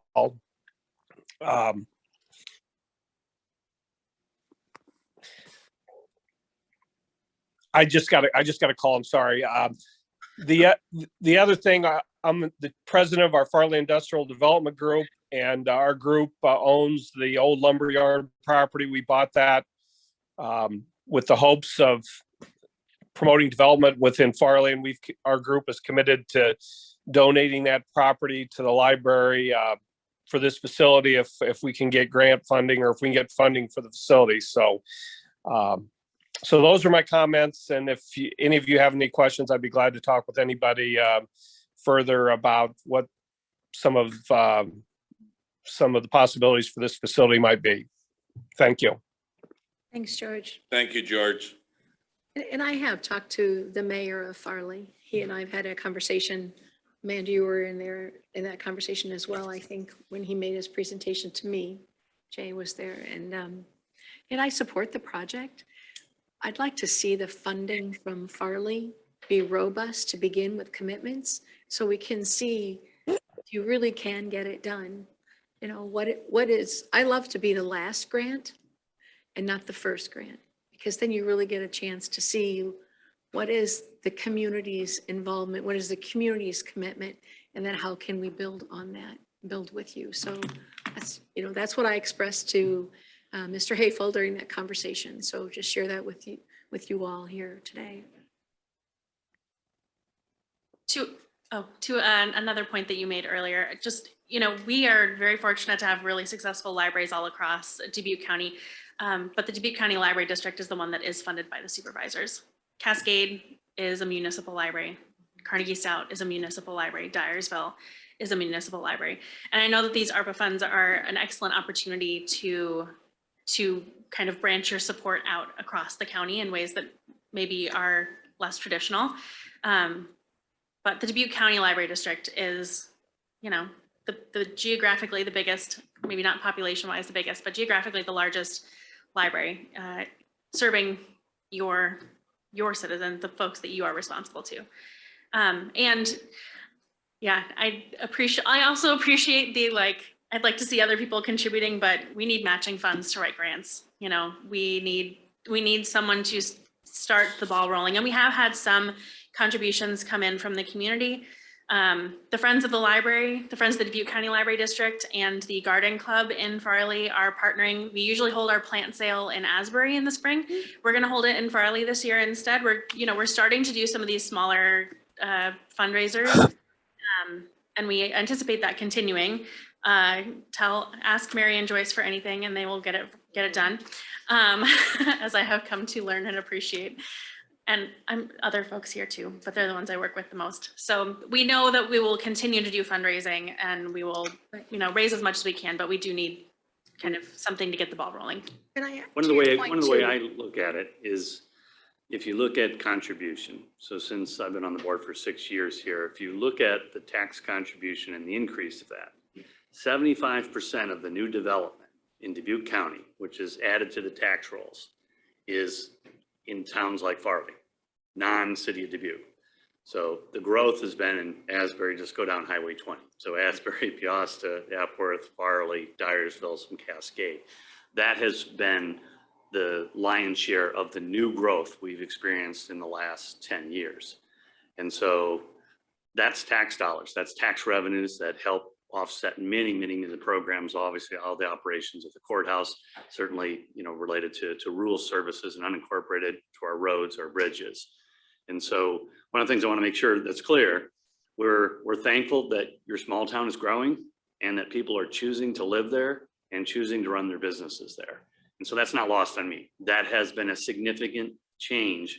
When I was a, you know, young kid walking around in Epworth in the 70s, when on my paper out, if you were lucky, one new home would appear. And now we've got economic and significant growth in our rural and small towns. And I look to augment that and support that with this type of federal funding. So thank you very much for bringing this project forward. The comment I was going to make was just to the point of the library services. So right now, what you have in those constructed, that's actually how Scholastic book fairs come, right? They come in those metal carts, and that's what you have right now for library services. And that is very frightening to me because, pardon? 6 hours a week. Yeah, right. But I want you to be part of the library system, and you're taxing individuals to be part of a library system that comes in wooden cases, kind of like the Scholastic Book Fair. So I acknowledge that. And then I also just want to say, Amanda, that, you know, when you say the need of a librarian, I was just at the library this weekend and I could not find that book that I wanted for nothing. So I had to go up and ask Lisa, like, okay, I know, you know, I should be able to do this. And so that the need really, if you want to have a library, it really is important that there be staff there because it is a chilling effect on individuals if they don't feel like they can get help. So I do think it would be significant to have. Everybody knows me. My name is Joe Arian. I'm with the city of Farley. I'm one of the council members. There's 3 council members here today. And I just want to share with you that we're very supportive of this project. We think it would be very beneficial to the city. But just to pair on your comment about investment from the community, in the last 6 years, the city of Farley has immensely put a lot of money towards economic development and money into our downtown. What we're trying to achieve is to revitalize our downtown area, which needs an uplift. And also we're committing a lot of funds to street projects for additional economic reasons. We do have a major employer in the city that's looking to expand. He's looking to add about 100 to 300 employees at one business alone. And those people that work there, if we can keep them in the area within a 20-mile radius, they're going to have children. They're going to have people. We put a lot of commitment, a lot of money into our park system. We want to be able to also show what we can also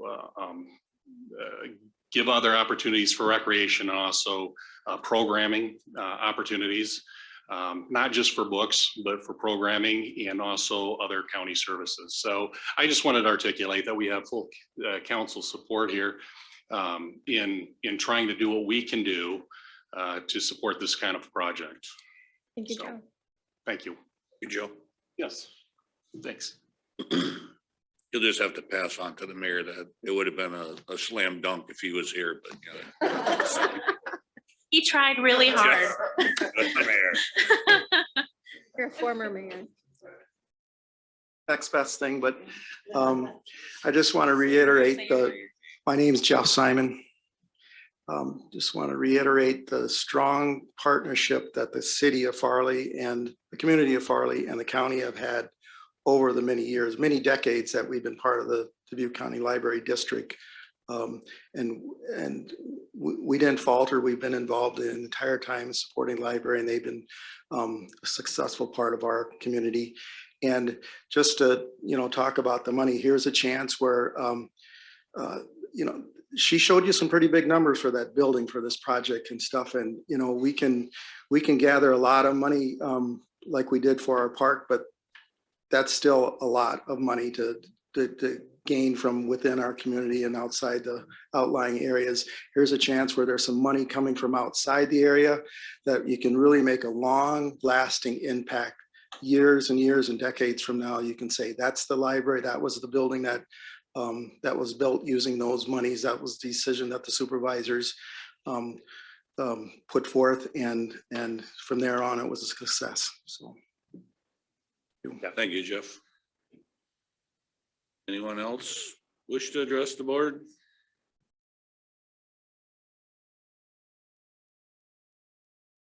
Nothing on Zoom, nothing here. Okay, thank you, Amanda. Thank you. Thank you. Thank you, Lauren. Good to see you.